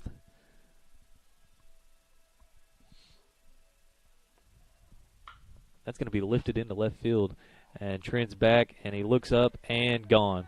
That's going to be a 3-run home run by Colton Nevitt, the third baseman. And that's that senior I was talking about. I knew I'd heard his name, and that ball, I knew that maybe Trent had a chance of making a play, but as soon as I seen it, it was gone. That is Colton Nevitt's first home run on the season, though, and it comes at not really a crucial time, but it can be considered a big time for Meade County as they put on 3 more runs with 1 swing of the bat to make it 12-3. So, you know, for a senior getting a home run in that situation. Especially as you've seen your bottom half of the order leading into the top half, and they try to make some noise there to try and cut into this deficit. And they strung some base hits and end up ending on a double play, which is kind of hard to see. But they definitely had a little momentum on their side. So to give up a 3-run home run, that's definitely not the thing that they wanted. And they now going to bring in Trent Thomas to pitch from left field. And we're going to take a break as he's going to get some warm-up pitches, and we'll be back on Third Region Sports Network.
We're back here at Tommy County Field, and we've got a pitching change taking place with Trenton Thomas, the sidearm pitcher, coming in. He's a sophomore, came in from left field. As we believe Cody Axon is going to go back to second base, and Jacob White back over to third base, and then Bloom back in left field. Yep. We don't have any pitching stats on Trenton Thomas as he has not pitched in a varsity game yet, but you know, at a time like this, in a game like this, you know, it doesn't hurt to work on a few things, and I feel like that's what Mosby's going to do right here. That's exactly what it looks like they're doing. And he's got this unique pitching style, but you know, it doesn't hurt to get it some in-game feel with it. And you know, his first couple pitches, I wasn't really sure how this was going to go. Yeah, he kind of threw 2 on the backstop, and now he's looking a little consistent. He might have settled in. I saw him throw one and hit the right batter's box, but now he's putting him over the plate, and he's kind of getting the field down. Yep. So we'll see what the sophomore brings. Warm-up pitches is one thing. Yeah, wait till batter gets up there and see how he does then. But as we were correct, Cody goes back to second, Jacob to third, and Bloom to left, with Trenton Thomas coming in from left field to take over the pitching spot. And after Colton Nevitt's 3-run home run, that's going to bring the lead for the Meade County Green Wave 12-3 here in the top half of the 6th with no outs. Yeah, right fielder Zach Babb coming up. He was 1 for 2 as he flew out to center field and walked and singled.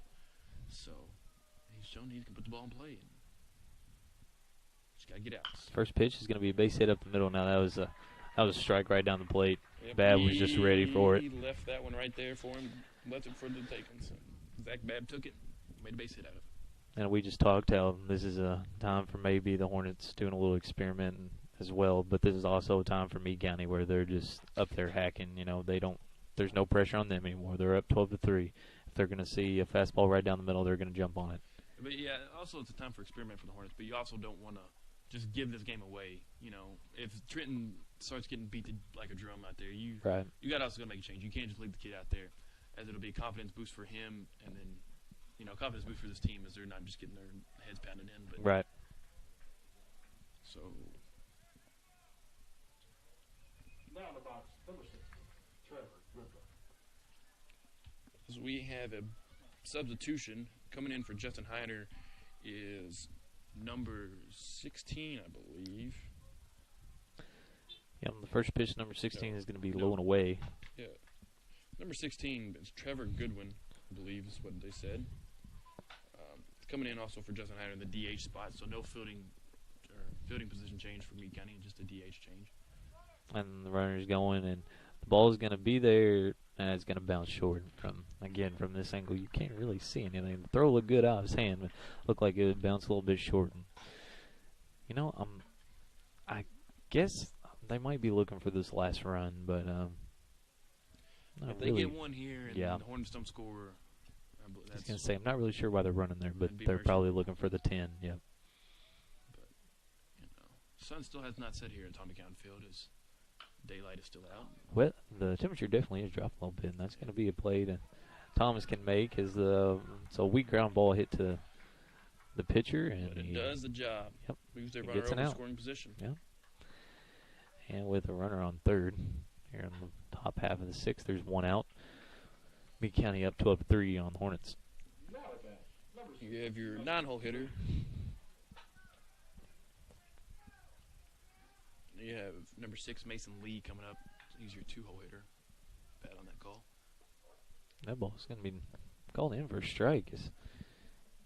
It just kind of looks like Thomas just floats those in right across plate.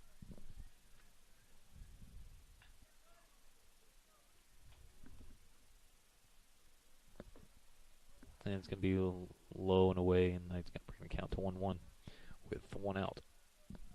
And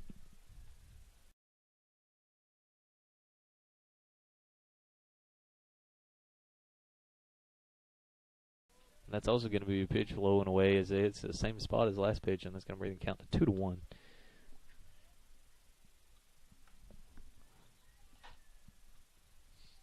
As the leadoff batter 18 on deck. And that's going to be a weak ground ball to first baseman. Lathan's just going to tag him out. But that's also going to score a run for Meade County as they go up 10, brings the score 13-3.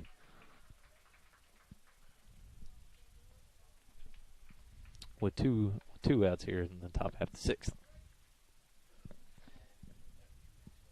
I'm not sure. It must be 2 at number 6 or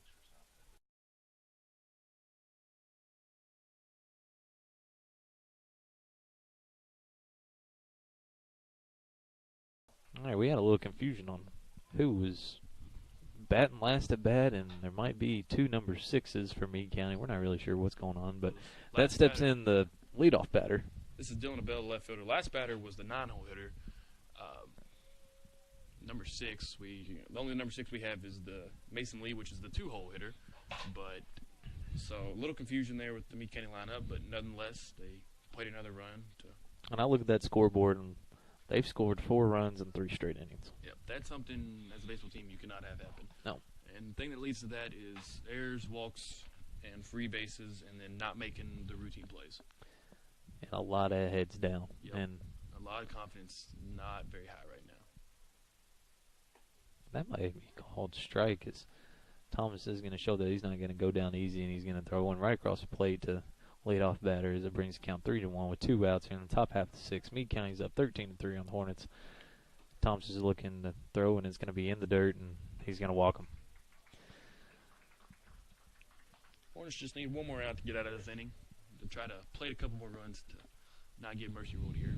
But these last 3 innings have definitely been a different. Well, I definitely don't.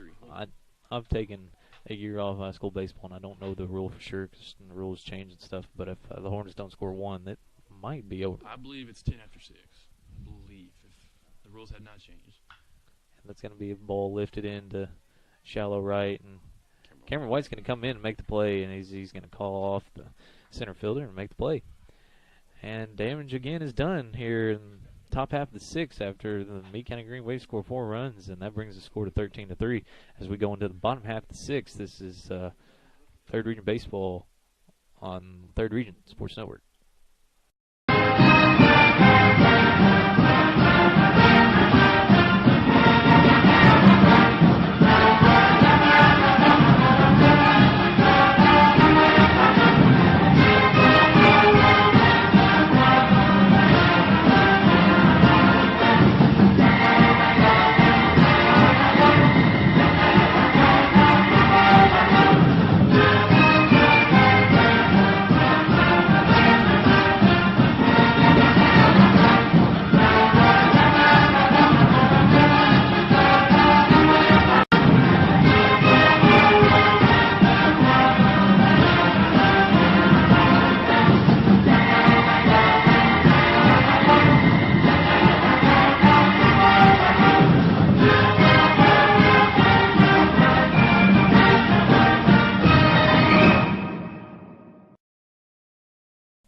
And we're back at Tommy Gallon Field, and Tyler, it's been a dandy of a game. Let's just say that. I know. These last 3 innings have been nothing like the first 3 innings. The first 3 innings, it was beautiful baseball. Yeah, Hornets were cruising, and they Yep. were lifted by a 2-run home run by Tanner Singleton.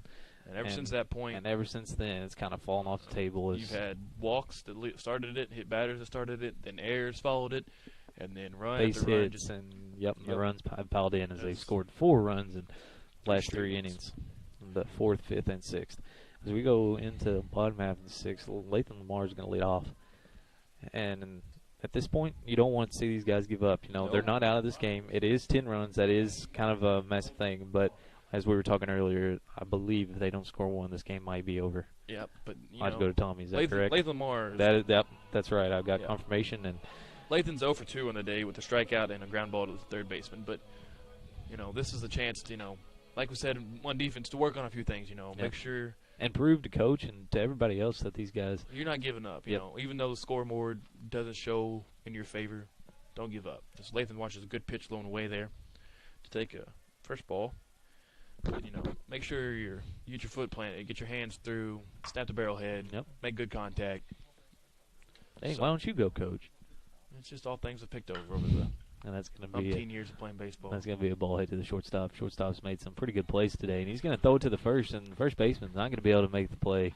As shortstop has made some good defensive plays, but he seems to kind of struggle on the throw over to first. Yeah, that was a pickable ball by the first baseman, though. He just missed the pick there. And as we got Andrew Hagman coming up to bat, he's 1 for 2 on the day with a single and a strikeout. As we mentioned earlier in the first inning, we lost it with his unique walkout song. It's something else, I'll say that. It speaks to his personality. Oh, it definitely does. Whatever gets people going, whatever gets them prepared for that at bat, We've had our tenure of different type of walkout songs, whether it be some hype rap music or some dubstep or some good old American country from Alan Jackson. It doesn't really matter. Whatever gets your blood flowing for you to get up to the plate and do your job. And that's going to be a ball in the dirt. A 1-1 count here to Andrew Hagman. Lathan Lamar is on first base, reached on a throwing error by the shortstop. So the first baseman was unable to pick it out of the dirt. As we have someone else warming up down the right field line for the Hornets. I can tell you in a minute if I ever. Zach Eric coming in, or possibly going to come in for the Hornets. But for that to happen, they got to push one across the plate. Got to push one across. Yep. Got to score Lathan on first here, just to give him a chance at a 7th inning. That brings count 1-1 to Andrew Hagman's. Lathan's on first, and that's going to be a swing and a miss. That just may be a bad point of view up here, but I may be just skeptical too. That swing didn't look very attack worthy. He was just kind of swinging the bat to be swinging the bat. I'd have to agree with you. You can't really do that in this situation. Coaches are watching, especially in these type of games, to see how these players respond. And Exactly. if you just That's let what these it's all things, about. if you let Yep. these things get to you and your head get down, I mean, understandable, your head's going to be down if you're down 13-3, but you just got to show That ball might get away, and Lathan's going to try and take a base, and he will. Heads up base running by Lathan, because ball didn't get away far from the catcher, but just enough for Lathan. High baseball IQ, and he takes advantage of it. And good reaction by that catcher too. You let it get away from him. So hop up, field it with your bare hand. Don't try to pick up a glove and turn and throw. As if that throw was on target, there may have been a close play at second base, but. And that's going to be called strike 3. As Andrew Hagman's going to look at a pitch that looked like on the outer half of the plate, but definitely enough for umpire to bring him up. And that's going to be 1 out as it brings in Corey Axton. Again, you're still focused on getting that 1 run across. Yep. Once you get that one run across, you can go to work and start chipping at this lead. But Corey is 1 for 2 on the day. He's grounded out and singled for the Hornets on the evening here. As Lathan Lamar's on second base with a decent size lead. That ball's going to be lifted into right field, and it's going to be right at him. It's hit hard. Oh, Lathan. Man. I'm not sure. Yeah, I don't think he could have tagged. Yeah.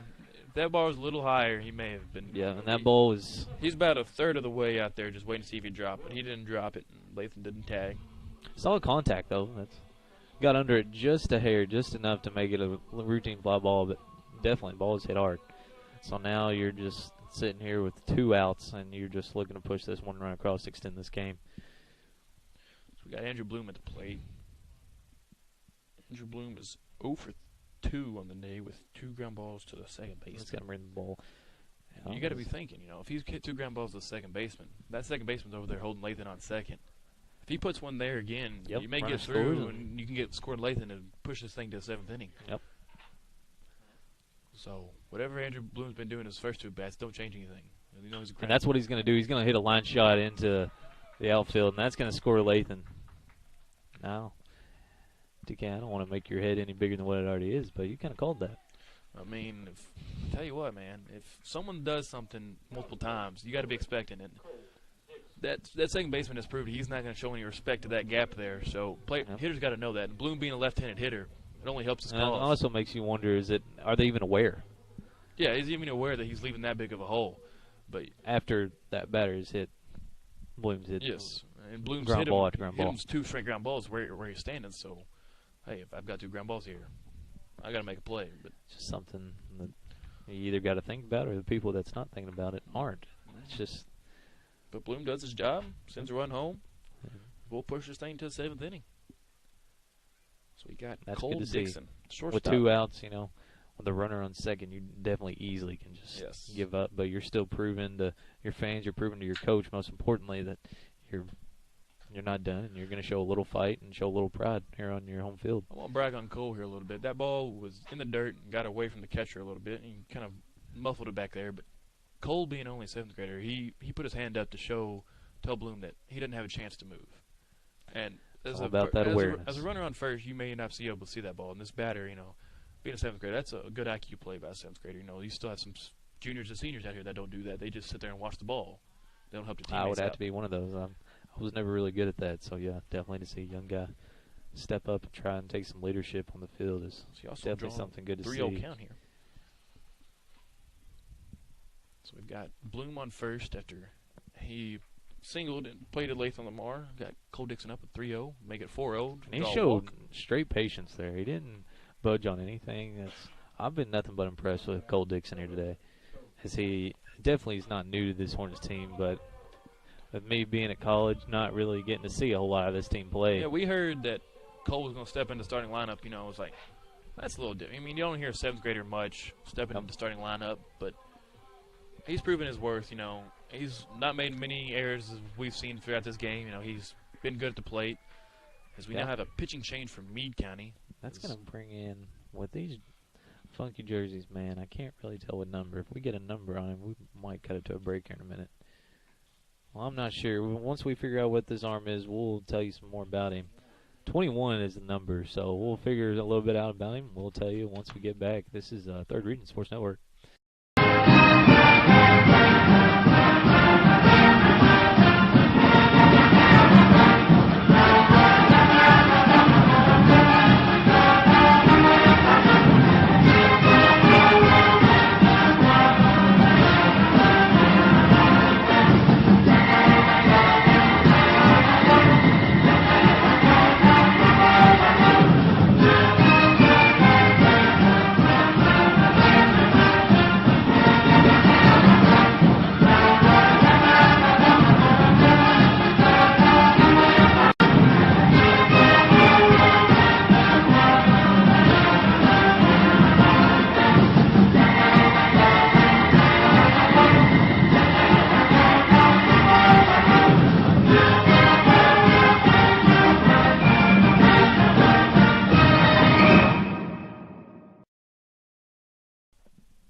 back here at Tommy County Field in the bottom of the sixth inning. And pitching change for Meade County brings in number 21 Kaiser Burnett. We don't have his stat sheets on him, but bet the other pitcher. That ball's going to be lifted into shallow center, and center fielder's going to come in, make the play, and that's going to be end of it. But the Hornets strike back, and they put a run across, and that's going to extend this thing to the seventh inning. So I'll be interested to see how they continue going forward. And finish my thought on that. I bet that last pitcher, his pitch count was getting up there, after pitching 6 2/3 innings. But good to see a new arm for me kind of come in, and he did the job.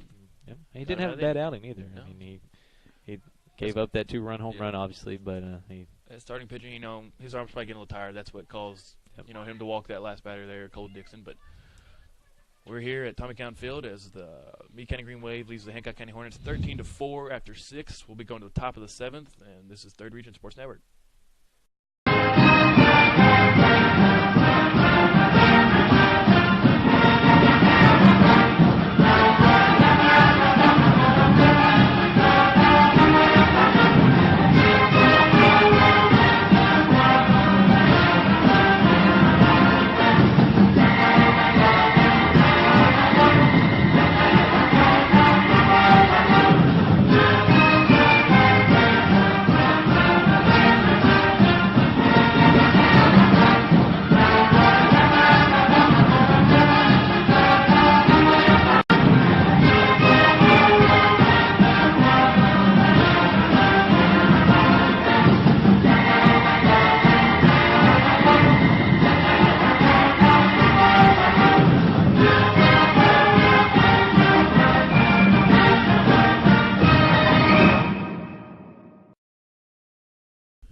Coming out of our break here, going in top of the 7th inning, Meade County leaves the Hancock County Hornets 13-4. As we still have Trenton Thomas, the sophomore, still on the mound for the Hornets as Jacob White walks in the ball. Kind of give him a little words of motivation there. Coming to bat to lead off this inning for Meade County Green Wave is the first baseman Carson Crump, who is 0 for 3 on the day with a strikeout, a ground ball, line drive, and a walk. So this kid is definitely not shy of putting the ball in play. He's done it. That's what he's going to do. He's going to line it into left field, and that's just good base hit. Right, yeah, that's just a good base hit. That's a good piece of hitting. Up start 7th inning, leadoff batter. He jumps on the first pitch he sees and lines it into left field. That ball was delivered a little on the outer half, outside part of the plate, and he takes it where it's pitched and gets a base hit out of it. And that's just, like I said, a good piece of hitting by the 3-hole hitter there. Yep, that brings number 18. We're going to have to figure out who we got here. Yeah, this is that's true. Fill-in batter. That would be number 19. Yep, 19. This is number 19, B. Bennett from Meade County. B. Bennett. Coming in at the 4 spot.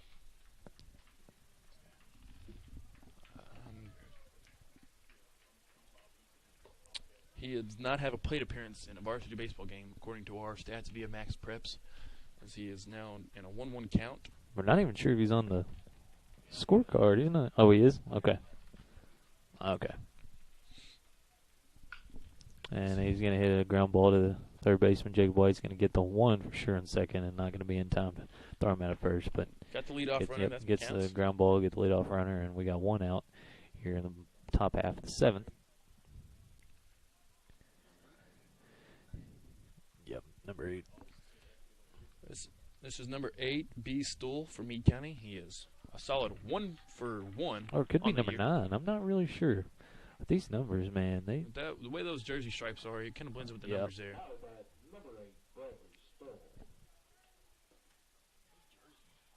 Yep. Those jerseys are not the jerseys are easiest. definitely not friendly to the eye when you're trying to see what kind of numbers these guys are wearing. Yeah, if this is number 8, he's the ball bounces, and that's going to advance him to second. Meade County Green Wave is up 13-4 on the Hornets. In the top half of the 7th, 1 out, 1 runner on second with 1-0. With Meade County's lead here, they're probably a classy baseball team would go 1 base at a time here. So if he puts this ball in play, I don't know if this runner would. Unless they're still looking at it as, well, we got 1 run back, so we're going to try and get it back on him. It's still 13-4. Yeah, but at this point, the run rule's off. The game's going to be over after the 7th, unless Hornets somehow battle back. Yep. And there's no doubt in my mind that they can, Yeah. I mean, they got to put up 9 runs. 9 runs, which is a lot to ask, but it's not impossible. It's that ball is going to be laced in the center field. And with Tanner playing in the position he did, that's going to play to run, and he's going to try and throw him out. And the ball's going to be on the money, and I'm not sure if Corey was ready for that. That's what Tanner had a beautiful throw there. If Corey was set up to I don't tag, think. Yeah, Corey just didn't look like he was ready for it. But anyway, the run scores. It brings the score to 14-4. My ball's hit hard. 23. Like we I said, believe is who's about to be plated. Is this 23? Yep, 23. Yeah. This lead, you think they'd go one base at a time, but Meade County has shown that they're not. This is number 23, Colton Nevitt. He hit a home run, didn't he? Yep, he's the one that hit so the you can 3-run definitely shot. see that he's probably going to. That's on his mind. He's probably going to be swinging as if he might pick up another one here. His ball's low and inside on Nevitt. And we got a runner on second, 1 out. 1-0 count. And then the 1-0 is going to be called strike. Thought it was a little low, but it looked like it was over the plate. That may have been one of those at the umpire, It could be. He's trying to help the pitcher out a little bit here. But as you said, Meade County got their 1 run back now, so maybe they're going to go one base at a time. And That ball is going to be laced in the right field. And it's not a perfect route by Cameron White, and it's going to get past him. And Nevitt's going to look at a double. I'm not sure. I'd say that's a base hit. Definitely could have cut it off. Cameron White didn't take the greatest route. He had a bad angle, bad read on that ball. If he would have taken a better angle, he probably would have caught it on a 1 hop. But as we see, he did not, and that advances. And I was late on the score. Before that ball was hit, the score was actually 14-4, and now it is 15-4 as number 2 for Meade County steps in. And as Meade County is looking to make it 4 straight innings, they've played 4 straight runs. They have 2 here in the top of the 7th. With only 1 out. Only 1 out, yep. So, be good to get out of this and get your swings in as the home team and call this one a night. Yep. They can battle back, more power to them. But that ball's going to be. The way their head's been down and their confidence level, you can tell is just down based on their body language and stuff out there. That's one thing Coach Mosby does stress, those body language, You're out here playing this game, and it's a privilege to play this game, so don't be down about everything. But it's tough in these situations. And that ball is smoked as Whoa. Cole Dixon makes a play that I'm not really sure if he was ready for it either. But I don't even think he at knew this point, he made the play. Exactly. At this point, the Hornets will take what they can get. And we were talking about Meade County making a couple of those plays on the shortstop. I believe Cole Dixon was not ready for that one, but he makes the play, and there's 2 outs. He stuck his glove down there, and it hopped into his glove and said, "Thank you, baseball." Although I can't say I wouldn't have done the same thing. That ball was smoked. Yep. It was hit on a rope. Yeah, this is the kid that swings high and in. That's kind of what Trent does, and he takes it the other way, and that's going to be a base hit. And, third base coach is going to hold up. So there might be a little class going on here, and that's always good to see. Good thing to see now. We're playing Meade County, with the history Hancock County, Meade County has, going back to basketball, to baseball, and everything. And it's good to see that they're going to hold up here and not just put it on us. But there's Eli W. up there, climbing up on the rails, it looks like. Is that Eli? It is Eli. It is old Eli. It's a pretty good crowd. Beautiful day for typical high school baseball crowd here in Hancock County. Perfect weather, clear skies. It's been nice. Now setting. And the ball's going to be hit to shortstop, and I can't tell you I can see what happened on that play. This pole was right in my view, and I'm not sure what happened. I think Cole there, he fielded it, and he went to pull it out of his glove with his hand and transfer, and he couldn't ever find the ball, and the ball just dropped out of his glove, and that allows all the runners to be safe and then to play another run. Does that make it 3 this inning to make it a 16-4 game? Now, I'll tell you what, if they score one more run here, 4 runs in 4 innings, and 4 different innings each, that's kind of impressive. I'd hate to say it because it's not on our favor, but as a high school baseball, that's not seen very often. I mean, you've already scored 16 runs. 16 that's runs. Impressive in itself. And Plus I'm not sure if that ball seem to get away from the catcher. And like I said, Meade County's trying to show a little bit of class here and doesn't advance on the pass ball. But I thought almost it might have hit him in the leg, but I don't believe it did. They've had so many substitutions this inning, and you can't tell those numbers. So this is number 3. We're just going to call it as you see it. This is number 3 in Holly. He was a junior. He was 1 for 1, or 0 for 1, I might add, in the season. So he doesn't see much action, but you can't really tell those numbers very well with that jersey. But they've had a lot of substitution these past 2 innings, so we're a little behind on that department, but no harm done. No harm done. He has a 2-0 count on him. And that's going to be laced down third baseline. Jacob White can't make the play, and again, third base coach is going to hold him up, and they're going to move station to station, it looks like.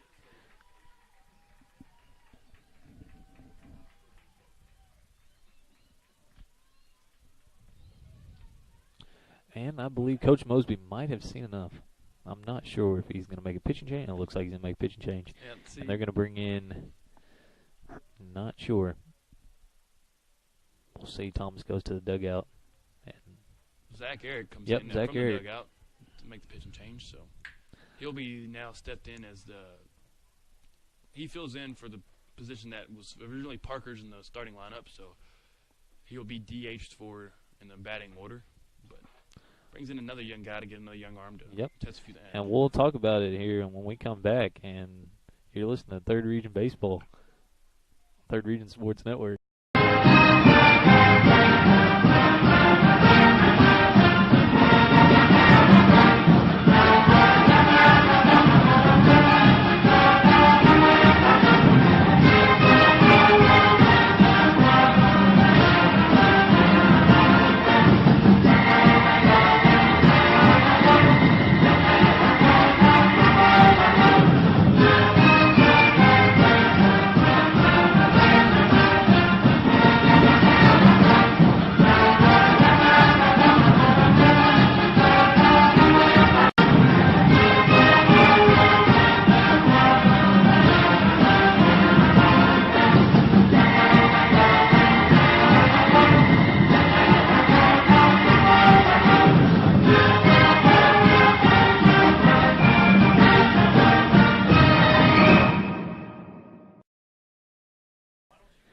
And we're back at Tommy County Field, and as we're discussing some pitching changes, some substitutions, and there's been all kinds of craziness going on in this game. Mm-hmm. When you got a score of 16-4, it's kind of hard to keep up with what's going on.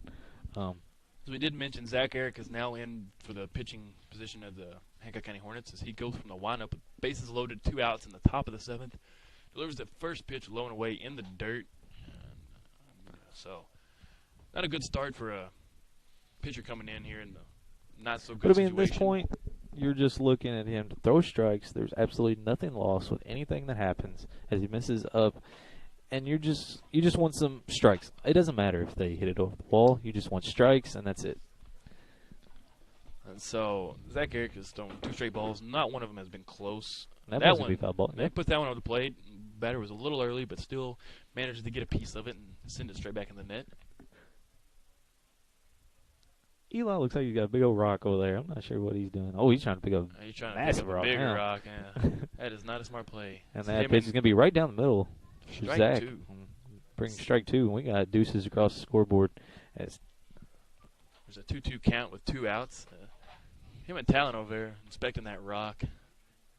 Oh, boy, Talon. And that's going to be line drive caught. Hey, good play And that by gets Cody them out of the Axton. inning. And they didn't score 4 in that inning. They but only scored when 3. you played 3 and the score is 16-4, That's a good job by Meade County. You know, they've just put the ball in play, and Hancock County's made their share of mistakes. And so we'll see you in the bottom of the 7th. This is the Third Region Sports Network.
We are back here at Tommy Count Field with the score of 16-4 as Meade County has just put it on our Hancock County Hornets tonight. Just one of those games where, things weren't cooking right for the Hornets. They started out good, ship was sailing smooth, and then started taking on water, and we've gone underwater since then. And pitching has been bad, fielding has been bad, and, couldn't play any runs. Aren't you a little storyteller? Huh? Hey, man, I'm using those analogies. But we do have a 2-run home run that's positive from Tanner Singleton, and we've played 2 runs since then in the 5th and 6th innings. So there is still a little fight from these Hornets as they're not afraid to put some runs on them. Top of the order, This is top of the order. Tanner Singleton, who, as we had mentioned, who homered back in the 3rd. Tanner Singleton, as we likely said, have always proved that he can hit the ball, no matter what age it's been, especially here in high schools. He's been on the field. Very impressive in high school. Yes. He's definitely a man you can count on to get on base. Manages to find he just flips the bat out there and the ball goes and played. Somehow he does it. As the pitcher hops that one in, looks like we're playing cricket out here, but oh well. Meade County's up. They can do that. They can afford that, I guess. As Tanner steps in, as the pitcher comes set.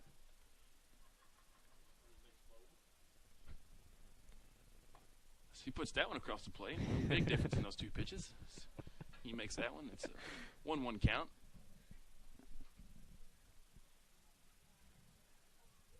JV guys look like they're getting ready over here. And that ball's going to be laced into left field. As we mentioned, Tanner Singleton finds a way to get on base, and that's what he does. Base hit. Take that average up at this point. I mean you got to find some positive out of this. Doesn't get much better. He's batting .483 coming into this game, and he's hit the ball well this game. Now, I got to say, he's out of all these walk-up songs, I got to say this might be my favorite. I don't know why I like the old school country. It's either this or the Toby Keith by Lathan Lamar. Oh, yeah, Lathan's got to go. Yeah, Lathan. But the Walmart yodeling, man. That's probably the most unique one I've heard. That's something else. And not just the Walmart yodeling, though. It's the Walmart Yeah, yodeling it's with the dubstep at the end. Yeah. It gets a little beat drop. As Jacob White's in here. And Tanner White's on the move.